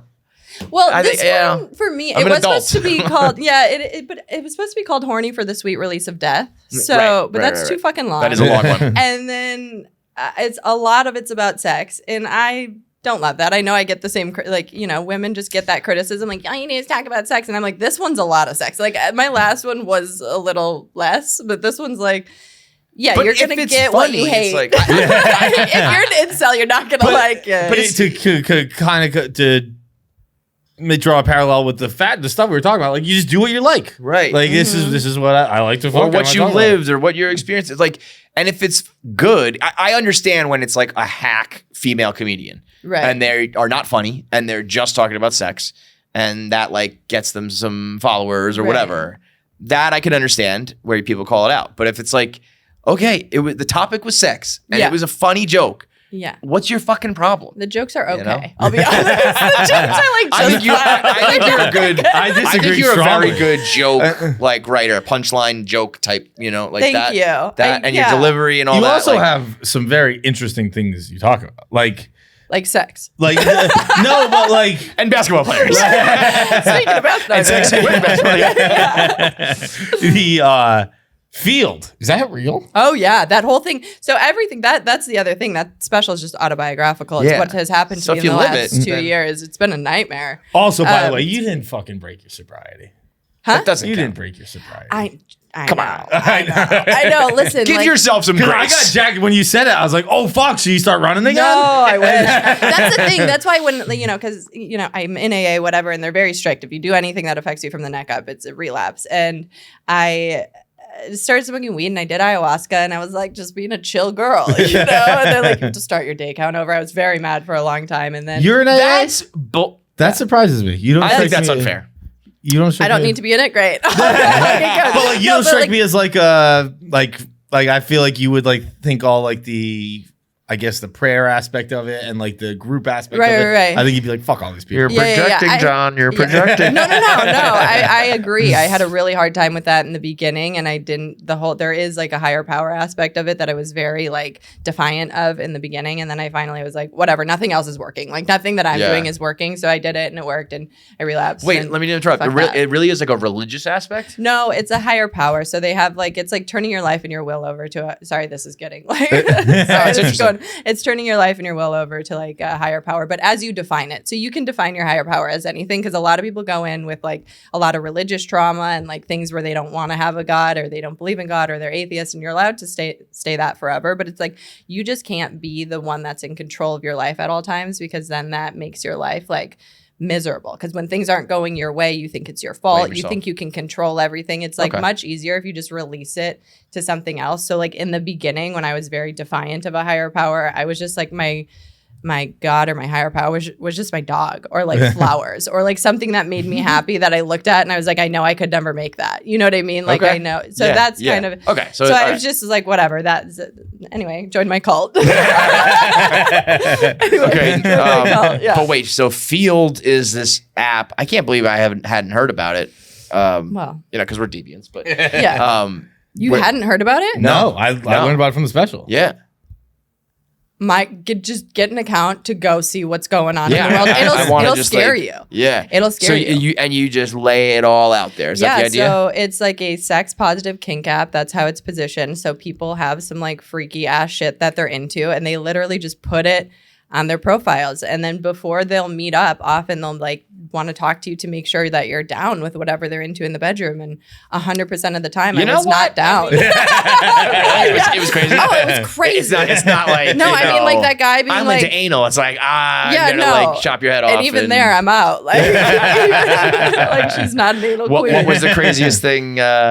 Well, I mean, I talked about it on the special. That guy. I don't want to give it away, but like if you want. Yeah, no, that guy that was Switch, where he's like, sometimes I'm dominant and sometimes I'm submissive. So he's like, sometimes I'm gonna want you to chain me up and whip me and tell me I have a small dick. And he's like, don't worry, I don't have a small dick. I'm like, that's not what I'm worried about. Like, I'm worried. I've dealt with small dicks. Right? I was like, I'm worried that you've never got a hug from your father. You know, like that's one thing that's fine. But like he wanted me to peg him, and I could never. I mean, like, listen, I'll fuck the shit out of you. I know I would if I put a strap on. I have like a lot of. I could never, but I will. But if I had to, pound you. Back me into a corner, I will. But I don't want to. I think that's like right. Do I have like poop on my fake dick? Like I don't.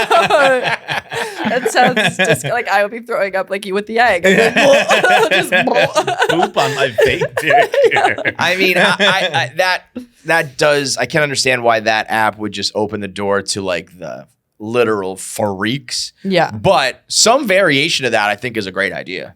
Just lay it on the table and don't judge, and then like weed out the people where it's like, we are not like, yes, you're great otherwise, but if you're not compatible sexually, it's gonna be a problem. Right. So you got a great family and a great job and you look perfect and blah, blah, blah. But you're vanilla in bed and I'm crazy. It's not gonna work. It's not gonna work. So it's like, let's get that out of the way. That should be, people have certain like non-starters. Mm-hmm. Should probably be that. And if you're really kinky, I don't know. No, totally. I just think I wish people would like keep it to themselves a little while longer.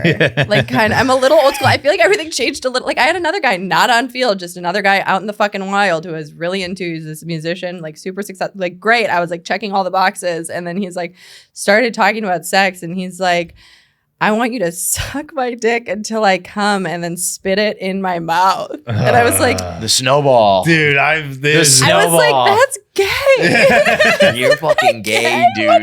The craziest thing about that. It's like, I snowball a lot. I know. I've had porns ruined where I'm like, I watched the porn and I'm like, wait, what are you doing, dude? Because now I watched it. I already came. Now I'm a fucking animal. So you would like to snowball. The craziest part of the snowball is, let's say she's into it. You get talked into it. Heat of the moment, you're like, all right, we're going to fucking do it. Then you come. and that thought is gone. So for you to follow through with that, I'd be like, you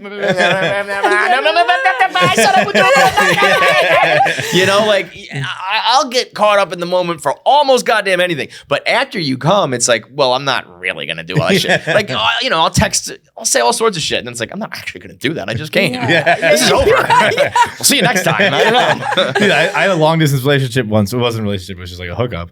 But like, she lived in Connecticut, I lived in Massachusetts at the time. I think we fucked like 3 times. But we would sext all the time. I'd be like, I'm going to come tomorrow. I'll be there tomorrow. And then I come that night. Like, I don't know. It's like a 5-hour drive. It was a long drive.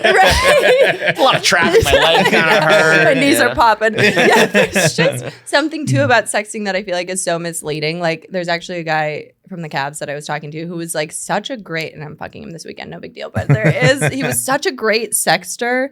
And then when we fucked, it was not at all what he was talking about. Yeah, that's tough. I was like, what the fuck was that?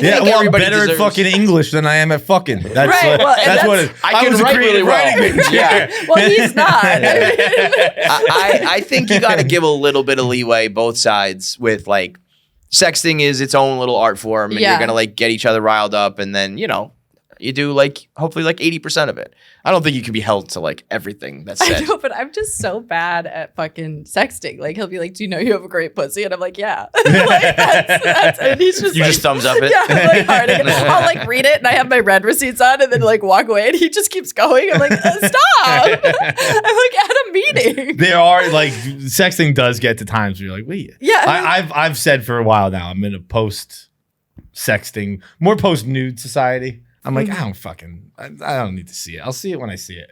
You don't want to receive nudes, or you're not sending them anymore. I all of it. He's out on all of it. I don't really care. It's over. Okay. I've definitely, as I've gotten you've been on that for a minute. As I've gotten older, I've joined the cult. Yeah, I'm like, I don't want to text that much. Just I'll see you later. How about that? You sound fun. Are you still full blown? Well, you just said you're not really, right? What? Full blown sexting? Like, have you changed at all? No.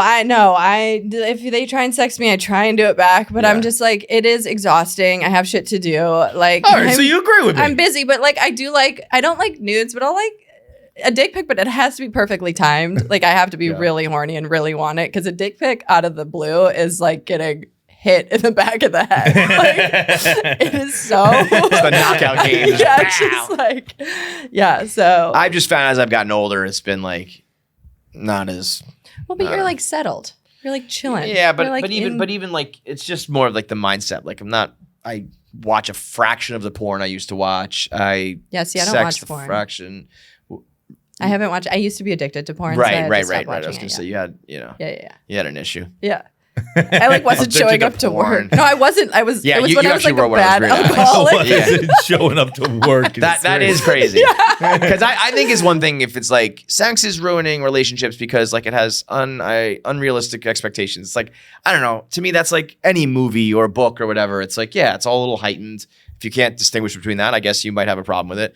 But the people who are like, I wouldn't leave my apartment because I was just watching porn. Yeah, that's me. Like, yeah, you were. That's also like you're just not masturbating right. If I can judge your masturbation, like I can. I don't have can to do that. I don't have to miss work, dude. I can do. I'll go take a piss right now. I know I'll come back. You guys are like, how was that piss? Like, it was great. I also came during. But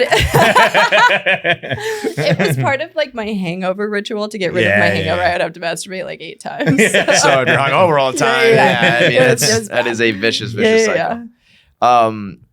So the field, you were not a fan. I'm not on any apps anymore. I'm just like, it's not a priority. I was like excited to fuck, and then I feel like it was just like all small dicks and erectile dysfunctions. I was like the Rocky of ED. I was just like taking them. I'm like, I can't.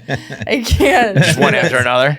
Oh my god, it's unbelievable. I wonder, that was a little like intimidation factor or something. I don't know, or the porn thing might be real. Like, gosh, or maybe it's LA because everyone's on antidepressants. Like, maybe a little intimidation, maybe a little everything. But it was really depressing me, and I was like, I'm not depressed, so you can get take your small dick and depression somewhere else because you're depressing me. Like, I actually don't. Me and my pussy are getting depressed. I'm like, I'm good. So I'm just not really focused on it right now. I never did any apps, and I never will, and Yeah, I try and shoot my shot in the DM sometimes, and it does. It has a I was gonna pretty say, low- I guess like Instagram is to me the ultimate like dating app right, at the end of the day. But it's a pretty low success rate at this point. I think the podcast I started isn't doing me any favors because I'm a fucking yapper. You are a yapper, queen of the yap. You got a mouth on you, bitch. You have no secrets. No, you are the opposite of a vault. In this special, you aired 3? huh? How many? You aired 3 guys out in the special? Did I? Did I? What? Well, Just like famously ruin a couple careers and No, marriages. I didn't. First of all, I never fucked Ryan Braun. All I right. just know girls that fucked him and he got herpes. I wasn't sure about that one. Yeah, no, Okay. I know. No, that's not me. And then there's an NBA player in there who caught a stray, but that's what you get. But like when you say he caught a stray, it was like a fucking rocket launcher stray. So like know it's who not it just like a is? quick Did you do the bullet, Google? I didn't but do the Google. no, but well, this was also there was the previous one that was he caught a rocket launcher. That was This a rocket guy launcher. just caught a stray.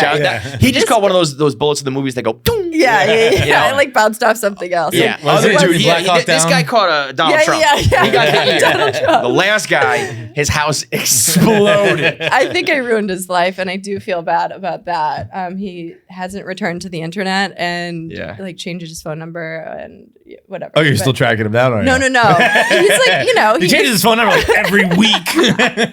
But I believe your like retort to that was kind of like, well, then don't try to make me have a threesome with your cousin. And I was like, yeah, I well, don't it's know. just like, I guess that seems fair. Well, Fuck I didn't around and mind find the out. threesome. It's the pee in the mouth, like Yeah, that that was one also was it. like, it's like That if was you have a also pee it. boner, take care of it. Don't piss in my mouth. Like that's insane behavior. I will Like, probably talk about that. Yeah. Yeah. And I will like let people on the internet alphabetically figure you out. yeah, exactly. It sucks that it's years later, though. I do think about that because I'm like, you think you got away with it? Yes, like that dude probably for months and months was like looking over his shoulder, like I shouldn't have done that. And then he's like, all right, I think I'm in the clear. Yeah. And then they will just launch that nuke Just 10, 20, Yeah. 30 years later. Yeah. Doesn't matter. No man is safe. no one's safe. No one is safe until you're dead. Yeah. That's why And I'm then- horny for the sweet release of death. Yeah. The only after I die will I stop being afraid of women. That's it. Truly. If I have a pulse, I will be afraid of women. But I don't feel like I'm that scary. Well, I guess I am. Listen, it's cock blocked me so many times. Like Good. Fuck off. I just think like if you're not a fucking lunatic, you're not. I won't say anything. True. So there's a lot of guys. You're almost the response should be like, do you know how many guys I'm not talking about? That's the truth. Because Yeah. if I talked about the guys that I could talk about, Right. you know what I mean? It would be, but I don't. It's like if you are well behaved and you treat me right, like I don't say anything. So Right. there's a lot of guys that I'm talking to that are well behaved and they're not. Also, I did have a guy. This is funny. I had a guy watch my special and we were like toying with hooking up. And then after like the night of my special, when it came out, he came over and we were hooking up. And then he just like went in raw, which is crazy. And I guess Gen Z would call it rape, but I didn't. I was like, I'm a millennial. Don't worry about it. And, like there was just no discussion, which was crazy. And I was like, whoa. And he's like, I watched your special. I know you don't like condoms. And I was like, I think you missed the whole part where I thought I was dating that guy for 6 months. Like we Yeah. Bro, I'll be Not honest. you. When you were like, you went in raw, I was like, well, especially you said you like it. No, but then Especially you were like really anti-condom. totally. And then to top it off, he came inside of me and I was like ready to have kids. He's like, you have an IUD. I saw it in the special. And I was like, my God. do you know how specials work? I was like, did you think I did it last 6 night? Yeah. months ago. Like it could be out. It's in. Don't worry. But like it could be out. It was insane. I was just That like the is first nuts. time somebody's like actively used my jokes against me. Like honestly, I was sitting here as someone watching. I was like, I don't know. Yeah, and you it said doesn't it. seem like you did anything I wouldn't have done. Yo, if you blow up inside somebody without like being Any without conversation, dating or yeah. a conversation, you are crazy. It's like that is literally the act that creates a kid, Right. and you're doing it. I mean, I've had that argument used with me where it's like like not like in any like thing like that where it's just like I was like, oh, they're pregnant. Like yeah, well they had sex, and I was like, yeah, but still, Right. Like, that's crazy though, right? Like, they're pregnant. That's crazy. I have friends who were dating people like knowingly not on any sort of pill or anything, and they're just we just come in all the time, like, That's crazy. and they just got away with it. That's crazy. And then there's like the 16-year-old girl who has sex once and she gets fucked over. It's like, yeah.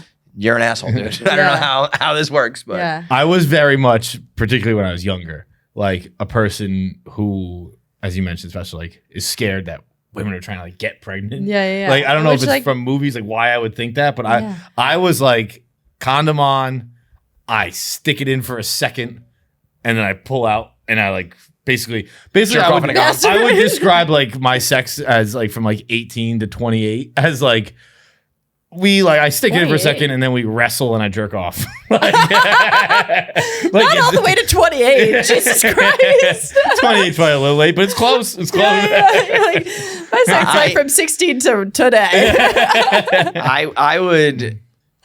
I use Trojan, like regular, the red box, no lube, like almost like powder dry condom. I was like extra thick. Like I wasn't fucking around with any of that. Like it's raw, it's extra thin. I was like, no, I need like the full fucking rubber glove on. When was this? I was like 16. Oh, I was like terrified, you know? When you're scared. But I would like fuck a lamb and then put the lamb in them. Have you ever used one of those? No. Have you ever used one What of is it? the lambskin condoms? For people who are like allergic to latex, you can make a condom out of maybe lambskin. somebody has. I don't know. I'm not keeping track. Have you ever used the female condom? I have an IUD. What are you saying? Like I kind of want to use a female condom for fun. Like a dental. It's like a bag. It's like a fucking plastic bag that you just put in your sounds really fun for your partner. it's like this wide. For the big pussies. Kind of like tuck it in, and then I think there's enough of like the outside's either like plastic or rubber or whatever, so it doesn't like get pulled in. You know what I mean? Sounds like you would come out and it would just be on your dick. I think. Well, I'm just like interested. A condom. I'm just like, this went from an innie to an outie. Oh my god! I had someone tell me a story once where they were having sex and they were having sex with a girl without a condom, and then when they pulled out, they had a condom on. Like a condom was in there and it fucking from a different guy just like on the tip of his dick. And I was like, oh. I was the girl. You lost one up in there? No, I'm just kidding. I've lost several, but it never came out on someone else. I had to like go. Yeah, the fish hook in there. The Roto-Rooter just fucking headlamp on. I don't think I've ever had that happen. I've had a break. I don't think I've ever one time. Yeah. But it was, what, fall off?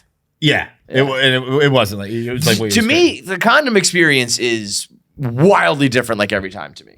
And I mean, obviously, because it's just how wet you are or how whatever's going on. But like sometimes it does that thing where it like balls up on you and like pulls your tip in. You know what I mean? I don't even really remember condoms. Like sometimes you're trying to fuck. Like straight up, I don't really remember condoms. I mean, it's been a minute for me as well, but I feel like sometimes they would be like the tip at the end would be like really like dangly. And then other times it'd be like super tight on my dick. Yeah. And I was like, it was a totally different. I think I don't know how to use condoms. I was gonna say. I'm putting them on upside down. Yeah. I did one time, you know, the condoms that are like help you not come. No. Yeah. There's all like condoms. It has no, but yes. Yeah, that's the thing now too. Like as a younger guy, it was like a little bit of a cheat code if you wanted to last longer. And now as an older guy, I'm like, this is never gonna end. Yeah. Oh, it's this is a nightmare. never gonna end if I'm wearing a condom. Like, no, sir, not like For I will all have of to us, fake too, it or by we'll the just way. have to call. Things to do. What do you think? Who do you think? I've had this debate many times before. Who do you think it's worse? Condom sex is worse for the guy or the girl? Probably the guy, but I don't know what it is like to be. Yeah, I don't know what that feels really, like, you know. So I've never been the guy, but I would imagine it probably feels way better to be in like a pussy raw. It's like crazy difference. Yeah, I would imagine it is, but it's a big difference for girls too. I mean, it's like I guess we can't really tell. Yeah, right. You know, right. There are certainly people we could ask. Who? I don't know. People who have transitioned. Someone knows. Yeah. I don't know. But do they? But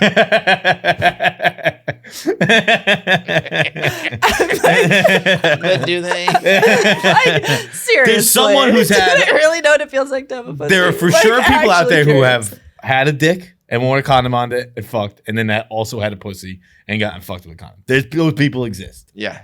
They can give us an answer. I don't know if we know any of them, but they're out there. We'll find one. Yeah, they're out there. They're talking about like Mulder, Fox, and aliens. The truth is out there. Yeah, we will believe them. How long? You said. How long did the special take you? Like, how long were you working the material and all that? And you a year. Yeah. That's probably why it's a little undercooked. I don't think it is. I didn't think that at all. I think that you're a very good like comedian. Like, I think. Thank you. I haven't watched a lot of. I used to watch so much stand up, and then I don't know. I've just been watching more movies recently, so I haven't watched. Well, there was a moment of saturation. I'm with you there. Yeah, so it was the first special I watched in a while where I was like, that was fucking great. But I do think we lost our way a little bit on some specials, and some people do crowd work, and some people do storytelling, and I mean, I'm talking here from a position of no skill of it at all, but you can tell when people like that's a joke, like it's got it, like that was a good punchline, funny misdirection, and like I get what you were doing and shit like that. So you also have like one of the greatest stories of all time in it. I don't want to like talk about all your stuff, but this has been out like I think it went viral, right? Your dad? Oh, the Jeffrey Dahmer story. Yeah. Yeah, you told it on your podcast. Yeah. If you want to, my dad came on the podcast and told it himself drunk. He was drunk on my podcast. I was like, hey, Dad, there's people actually listening, so don't get hammered. And I picked him up from the airport. He's like, well, what's up? I was like, oh, no. And I had to bring him beers in the car. He's just slamming beers in LA traffic. I'm like, Dad. Yo, he might be the star. Yeah. You gotta account for him. Put him on. He'll be the fucking. So I'm going right after New York. I'm going to Canada with him on a fishing trip. We do like a backcountry fishing trip every year, and I'm going to tape the whole thing because I'm like, I feel like this man needs like a moment. Yeah. He's so funny. But yeah, no, he did. He knocked Dahmer out like a couple weeks before Dahmer got caught, which is crazy. It could have led to his arrest if you think about it. Yeah. Like Dahmer might have been like he's dad's clearly. dad. No, I do not think your dad was ever going to get killed and raped by Jeffrey Dahmer. No, like even if he didn't knock him out, I don't think he's. No, I don't think that was going to be the one that he took down. No. I think he was really shooting. You know what I mean? He's like, I've got 17 dead bodies in my fucking apartment. That was a heat check. Let me try this buff fucking jacked farm guy.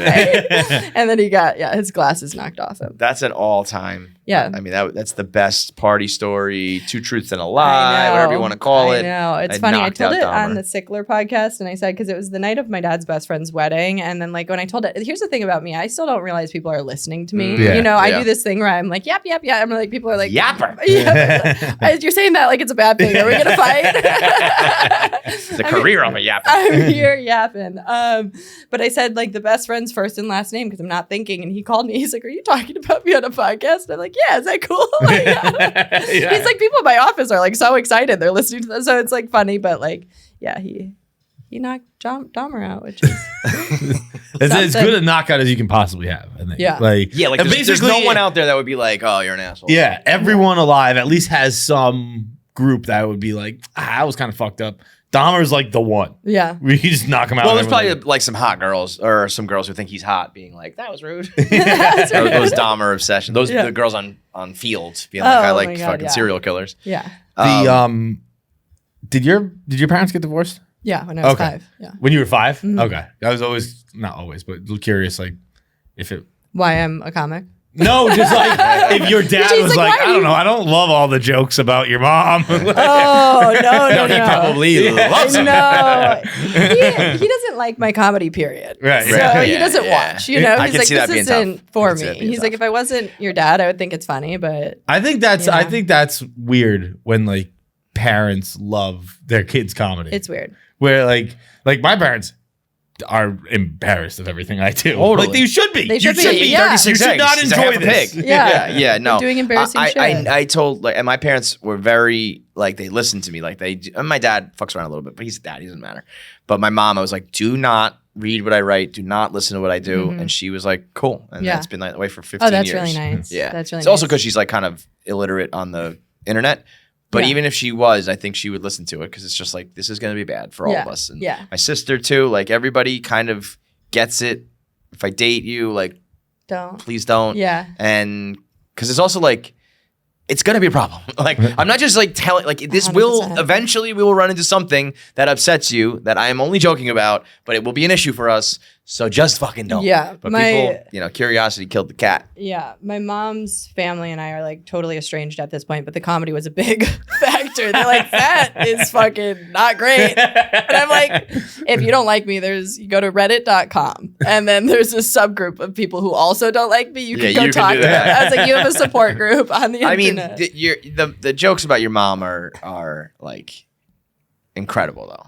Like they're so good. They are, and it's like literally, that's your joke to tell. I know. I'm like, that's my mom. If I can't talk about it, who can? I'm like, it was horrible for my whole life. Like, let me at least make 6 jokes. Like, yes. My new tour is called. That's how I'm gonna deal with it. Yeah, my new tour is called My Mom's Dead, a comedy tour.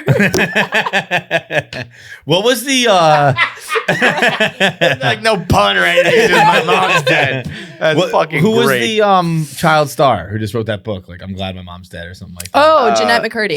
She's yes. a fucking beast. She had such a resurgence. She like quit acting and then she wrote that book and it blew up. And I think now she's doing a play or a one-woman show or something about it. And yeah, it's great. We love a dead mom. We love to capitalize on a dead mom.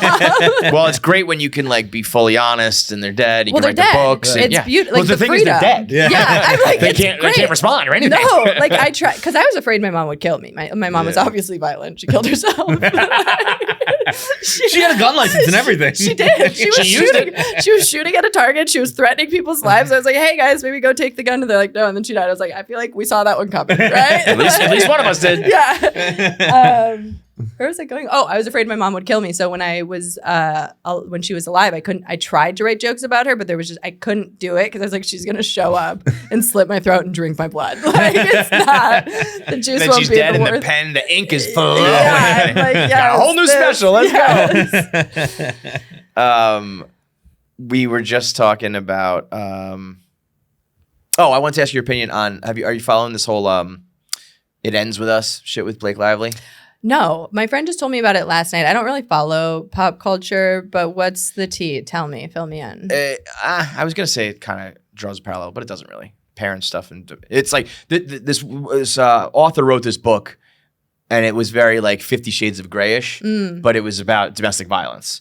And so herein lies the problem. This is the problem. Okay. So like so it's obviously not hot. Sorry that I have to clarify that. No. See, that's why I'm anti this fucking director, because he wanted to put like a bunch of stuff about like domestic violence is bad. Right. And like fucking when you watch a movie about war, they're not like, oh, it's war. Like, no, but the problem is Fincher's the killer. Okay, they didn't mention the killing's bad. The problem is if they were making the war movie look cool. Yeah, they do. They do. Saving Private Ryan? Yeah, dude, no, it's all of the movies. You gotta watch war movies, dude. They're awesome. They can make everything look cool. Have you seen slavery movies? Yeah. But then I watch the war movie, I go, that's fucking sick. And then I read the news, like, oh, maybe we shouldn't do that war. Yeah. So the book was very like, this is like the beach read of the summer, and then people were like you're never going to see the twist coming, like, right? And then like domestic violence victims read it. Twist was and they were like, there's no trigger warnings, and there was none of that. And then the movie came out, and now the same exact thing is happening again with like, and Blake Lively is promoting it as like, go grab your dress, your floral, because the character in the book is because fucking girls that wear florals get beat, and the director, who's also the star, is like, all of his interviews are like very serious, and I think somewhere in the middle. I think they both look really bad. I think they both, and it honestly, it's insulting to the viewer when you're like, this is bad. Like, I know, I'm watching the fucking movie. Like, it's like the anti-hero thing. I know. I think the problem though is like, at least from the people who read the book, they were, and I guess the answer is just like, put the book down. But they were like, this was portrayed as like a rom-com book, and then like I turned the page and it's like, he beats the shit out of her, and I didn't see that coming, and it triggered me and it upset me. And I think you can have that, like the way Blake Lively's marketing it, if a domestic violence victim went and saw that, and then that like happens, they'd be like, what the fuck? Right. I thought I was watching 50 Shades of Grey, right. And now I'm having like, PTSD and all that. And it's like, I get that. I do understand that. Yeah. If you market it as, if you put a movie out and it's about dark stuff, I don't necessarily know if you have to put disclaimers all over the place. But if you're out there being like, she's acting like it's Barbie. She's like, grab your girlies. At one point she said, there's an interview of her going like, it made this emotional movie and it was fun and it was so funny. And it was like, I don't think Stop at emotional. Like, don't say Yeah, that stop shit, at you know? emotional. Yeah. So that I can understand, if you, nowadays you probably have to be safe and put the hotline and all that stuff. I get if you don't want to do that, but I don't think you can go out there and market it as like it's Barbie. And then people are like, that's a little bit of a misstep. But honestly, Blake Lively needs a misstep. I don't think she's ever had well, one. I think this is the one though. They're getting on her. Really? Yeah. This is why it got brought up yesterday, because I was like, if I was asked if I could have anyone's life, who would it be? And I said Blake Lively, because I'm like, it just looks so cool. Like she's made all this great movie and TV, and she's beautiful, and she's in this happy marriage, and she has these kids. She lives in upstate. I'm like, it's all nice. And she's like, did you hear what's going on right now? Like literally, you picked like the only time in human history to say this. Yeah. She's like, if you could drop into anyone else, who would it be? And I said that. She's like, well, not today. Not today. Well, and now it's like a full blown PR thing, because like some interviewer from like Sweden put out an interview from years ago where like she was just being a bitch. This woman, like the interviewer was just like asking like pretty regular questions, and Blake Lively was just kind of being like a standoffish asshole. See, but that's what we were talking about this a little bit earlier. Like that's why I think I'm finding it hard to quit Blake, because that everyone who's against her is such a fucking pussy. Like the person headlined this YouTube video, "Why I Quit My Job Because of Blake Lively." Like, oh, because you had a mediocre interview. Right. Like, I would have quit 10 years ago. I think the thing too is like this is really highlighting the unrealistic expectation of celebrities to not be people. Like we're people and we fuck up. Not we, me and Blake. Like we're people. Like they're like all you do is fuck up. Shut the fuck up. No. But celebrities are people and they fuck up and they're human and like they make fucking mistakes. Yeah. So it's like allow her to be human and like let her learn and grow and then move the fuck on. There was another one that was like the Jackie showed us earlier, where it was a clip. I guess people don't like her attitude in it, and it's not great, but it's like it's a very unfair question. Like someone's asking her like, how do domestic violence victims or people who relate to this movie, I think he's a little more vague about it, people who relate to this movie, like when they stop you in the street, how can they talk to you about this? And she's like, we can share my location. Like, no fucking shit. Blake doesn't want to, like, I don't know, call the police, there are hotlines. Totally agree with that. That was a weird question. It was like, people are going to want to talk to you about this. Right. And when they do, how should they? That's fucking strange. She was like, what do you want, my number? You want my fucking, we can share astrology signs? I get what she was doing there. But, like, you can't do these movies. Those questions are going to be asked to you. If you do a movie about domestic violence, like people are gonna be like asking that shit, and you probably should just be like more aware. Like I know you're thinking that, but just be like, but like counterpoint. I would tell them to go to the fucking hotline, right. But like don't just be a dick about it. Is it an actor's responsibility to take on that role? Yeah. Like that's like the thing. Like newsflash: Blake Lively, Justin Baldoni, the author. None of them really give a fuck about you. They're all trying to make a buck. They're all trying to make their movie. The author's the real problem. The author made a coloring book. She made nail kits with like themed about the book. Like it's like you are the one. It all goes back to her. And then these people are making a movie off of your like fluff piece about domestic violence. So if she's doing it works though, I'm going to see this fucking movie tonight. I'm sure it's going to be. I mean, it's going to be massive. Jackie was saying that there was a clip, I guess, from set. When was it Pav saying this? When Justin Baldoni, I guess there's a scene where he's supposed to pick up Blake Lively. Yeah, this is why Blake Lively hates Justin Baldoni. And then he asked his trainer if that's okay for his lower back. He asked how much Blake Lively weighs. I have an injured back right now, and So you're on his side? I can't even pick up my dog food. So. I'm telling you, but as a male actor asking, that's hey, tough. So how much does my co-star weigh? Will I be able to lift her? She's gonna hate you for life. Isn't there like a line in the movie too about how he's like jacked? He is jacked. Yeah. Like I don't know, he can probably pick up Blake Lively. Probably not a big deal, and I don't know why you said Cause that. a huge scene. Like guys, we gotta pause. How much does this bitch weigh? Can I pick up this pig? She does have that fat ass. She got a dong. She's been hiding that dong for a little while. Perfect. That's fucking crazy. But it's crazy though. Yeah, this will be, I think, her first taste of not being, the absolutely most beloved, person. But she can call Tay-Tay, Yeah. If there's one person who can figure it out. Yeah. How's the podcast going? Good. How are your bosses? Hey. How are your bosses? Hey now. Perfect week. We've had some drama with them. I was just texting with Alex the other day. Actually, just one text exchange. What's going on with that? I don't know what I DM'd you. What's a troll farm? Quick, you don't answer. It's okay. Yeah, he does. Quick version is this dude who runs a troll farm, meaning like I will send hundreds of people after you. Mm-hmm. Posted on his story, Alex Bennett owes me $2,000. And then one of our trolls who works here was like, scouring Reddit looking for gossip, found that and DM'd him and started asking what's the deal with that.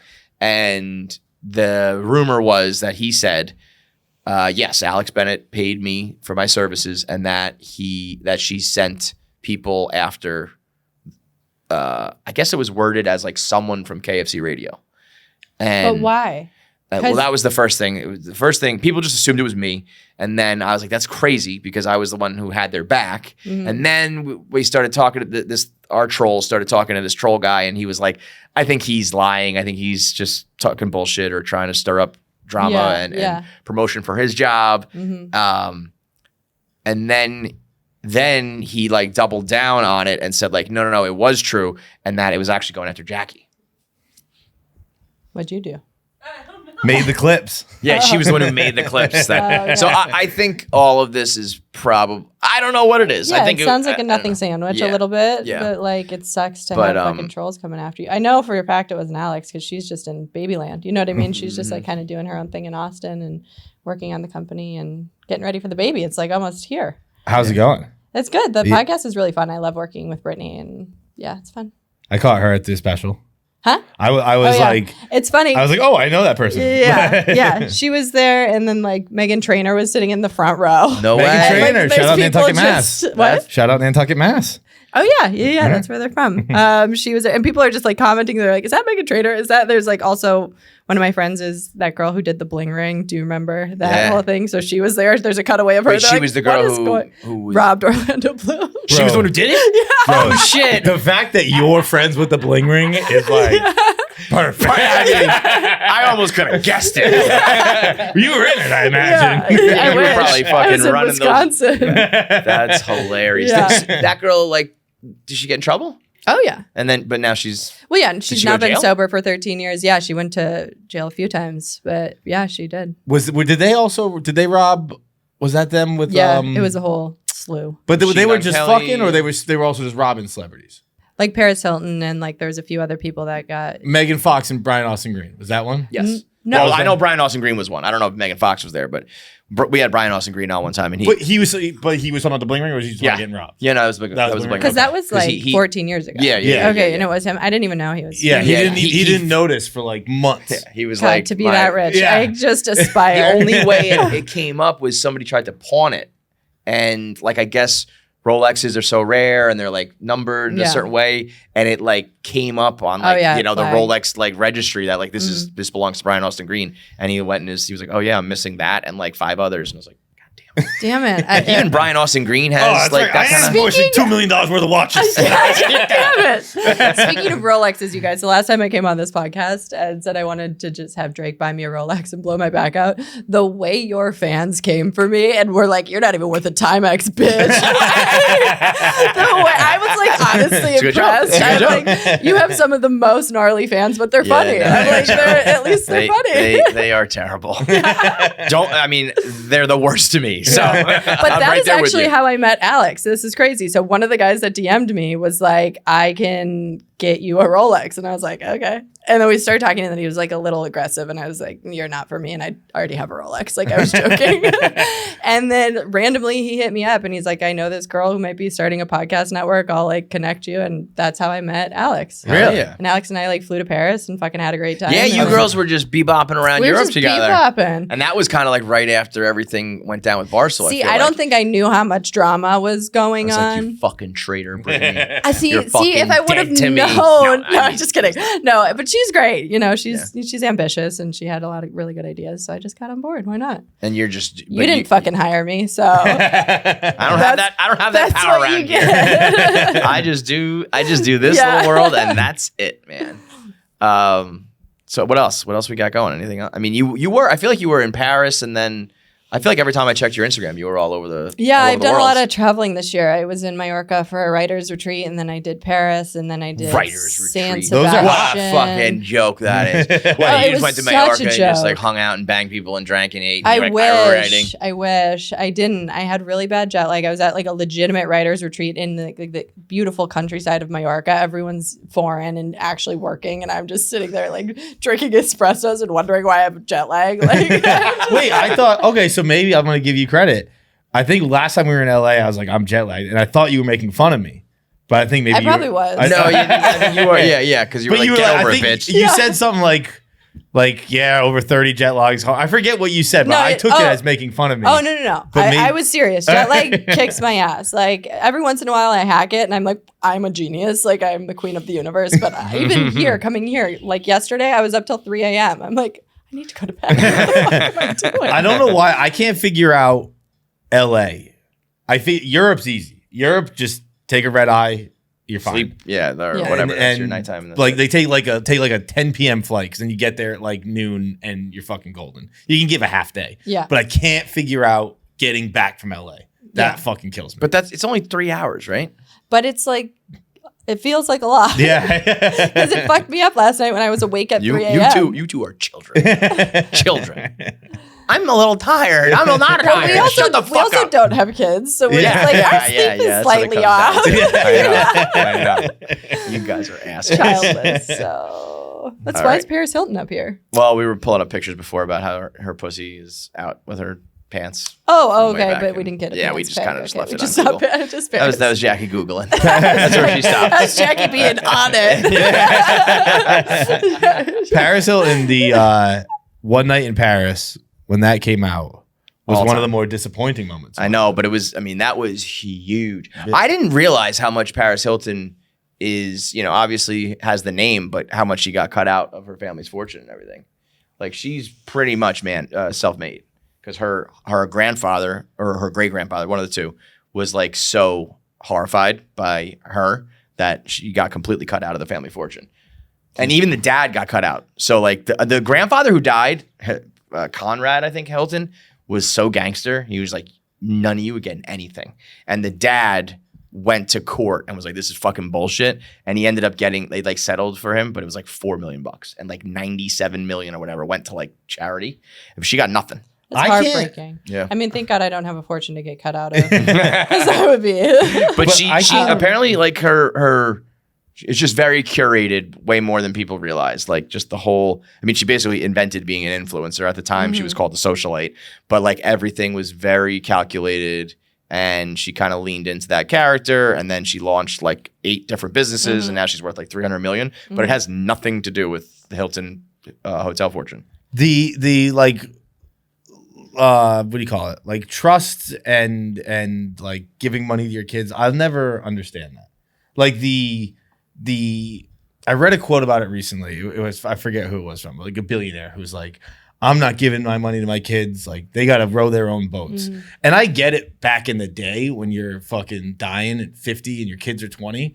Like when you die now, your kids are going to be 60 years old. Like, what the fuck? Yeah, that's like they're going to have to have rowed their own boat their whole fucking lives. Yeah, like you're not giving money to little children. They're old motherfuckers. Yeah. I never I thought hear about that, way. but then I think when you know you have money coming, you're lazier. Yeah. You know, like you don't, it's a you're fine not line, motivated. though. It's like I have kids now, and I spoil the shit out of them because what the fuck else is the point of making this money? Right. You know what I mean? And then, but I'm like always, I don't know. They're still so young, so we'll find out. But I'm always very like, if I give them something, I'm very like, it's like, you're very lucky that I'm doing this. Like, you know what I mean? Like Yeah, I'll that's helpful. hammer it over their head with it. But like, we'll see, you know?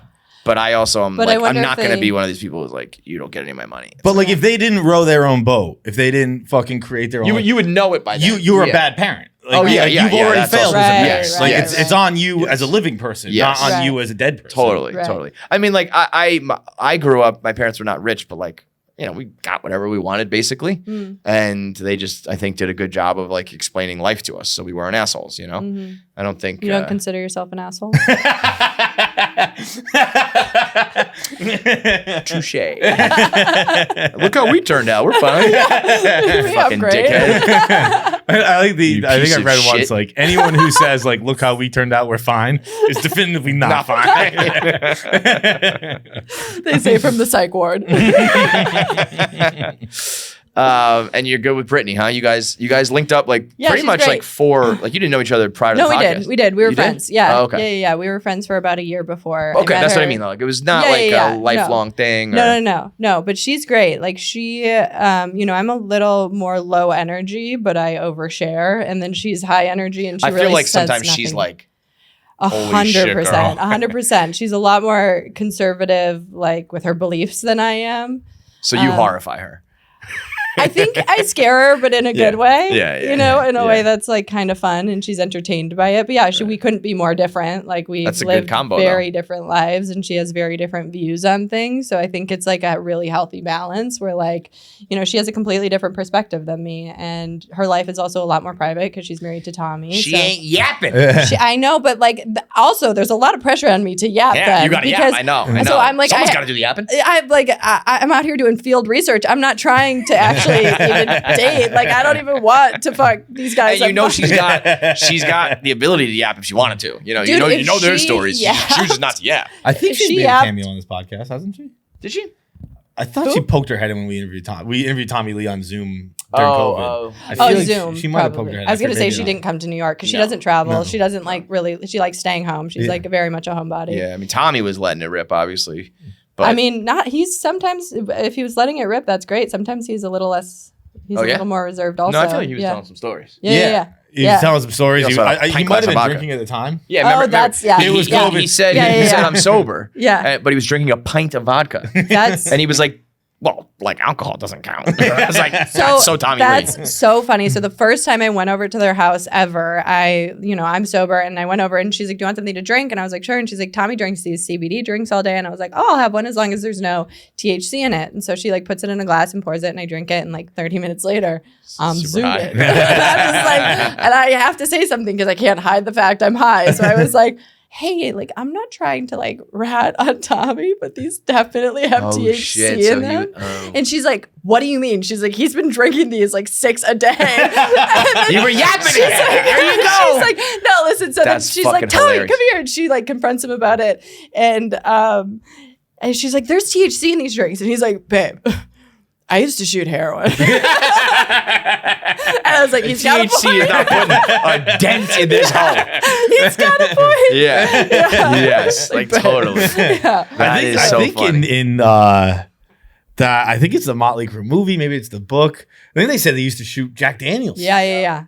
So I think when the alcohol, he was opening for Ozzy Osbourne, I think That's when fucking that happened. gangster. That's just crazy. Crazy. That's just And then not he was necessary. he was the one who said, yeah, that I think that's one of those things where it's like, there's already a way to do this. Yeah. You don't I need mean, to. that's like, I don't know if you guys remember, this was back when I was maybe in college, like vodka tampons were a thing. Like girls were putting tampons of vodka in them. Yeah. And I never did it, but my stepmom did it. And I was like, lady, you're already dry enough. Like you don't need rubbing alcohol in your pussy. And also it's like the amount you get is like, you can just drink it. Yeah. It'll get there. like 1 ounce shot. Yeah. Do It's it. just, it'll get there. I remember Meets in the middle, basically. Yeah. I had buddies in college and like a little after college who were big into boofing coke.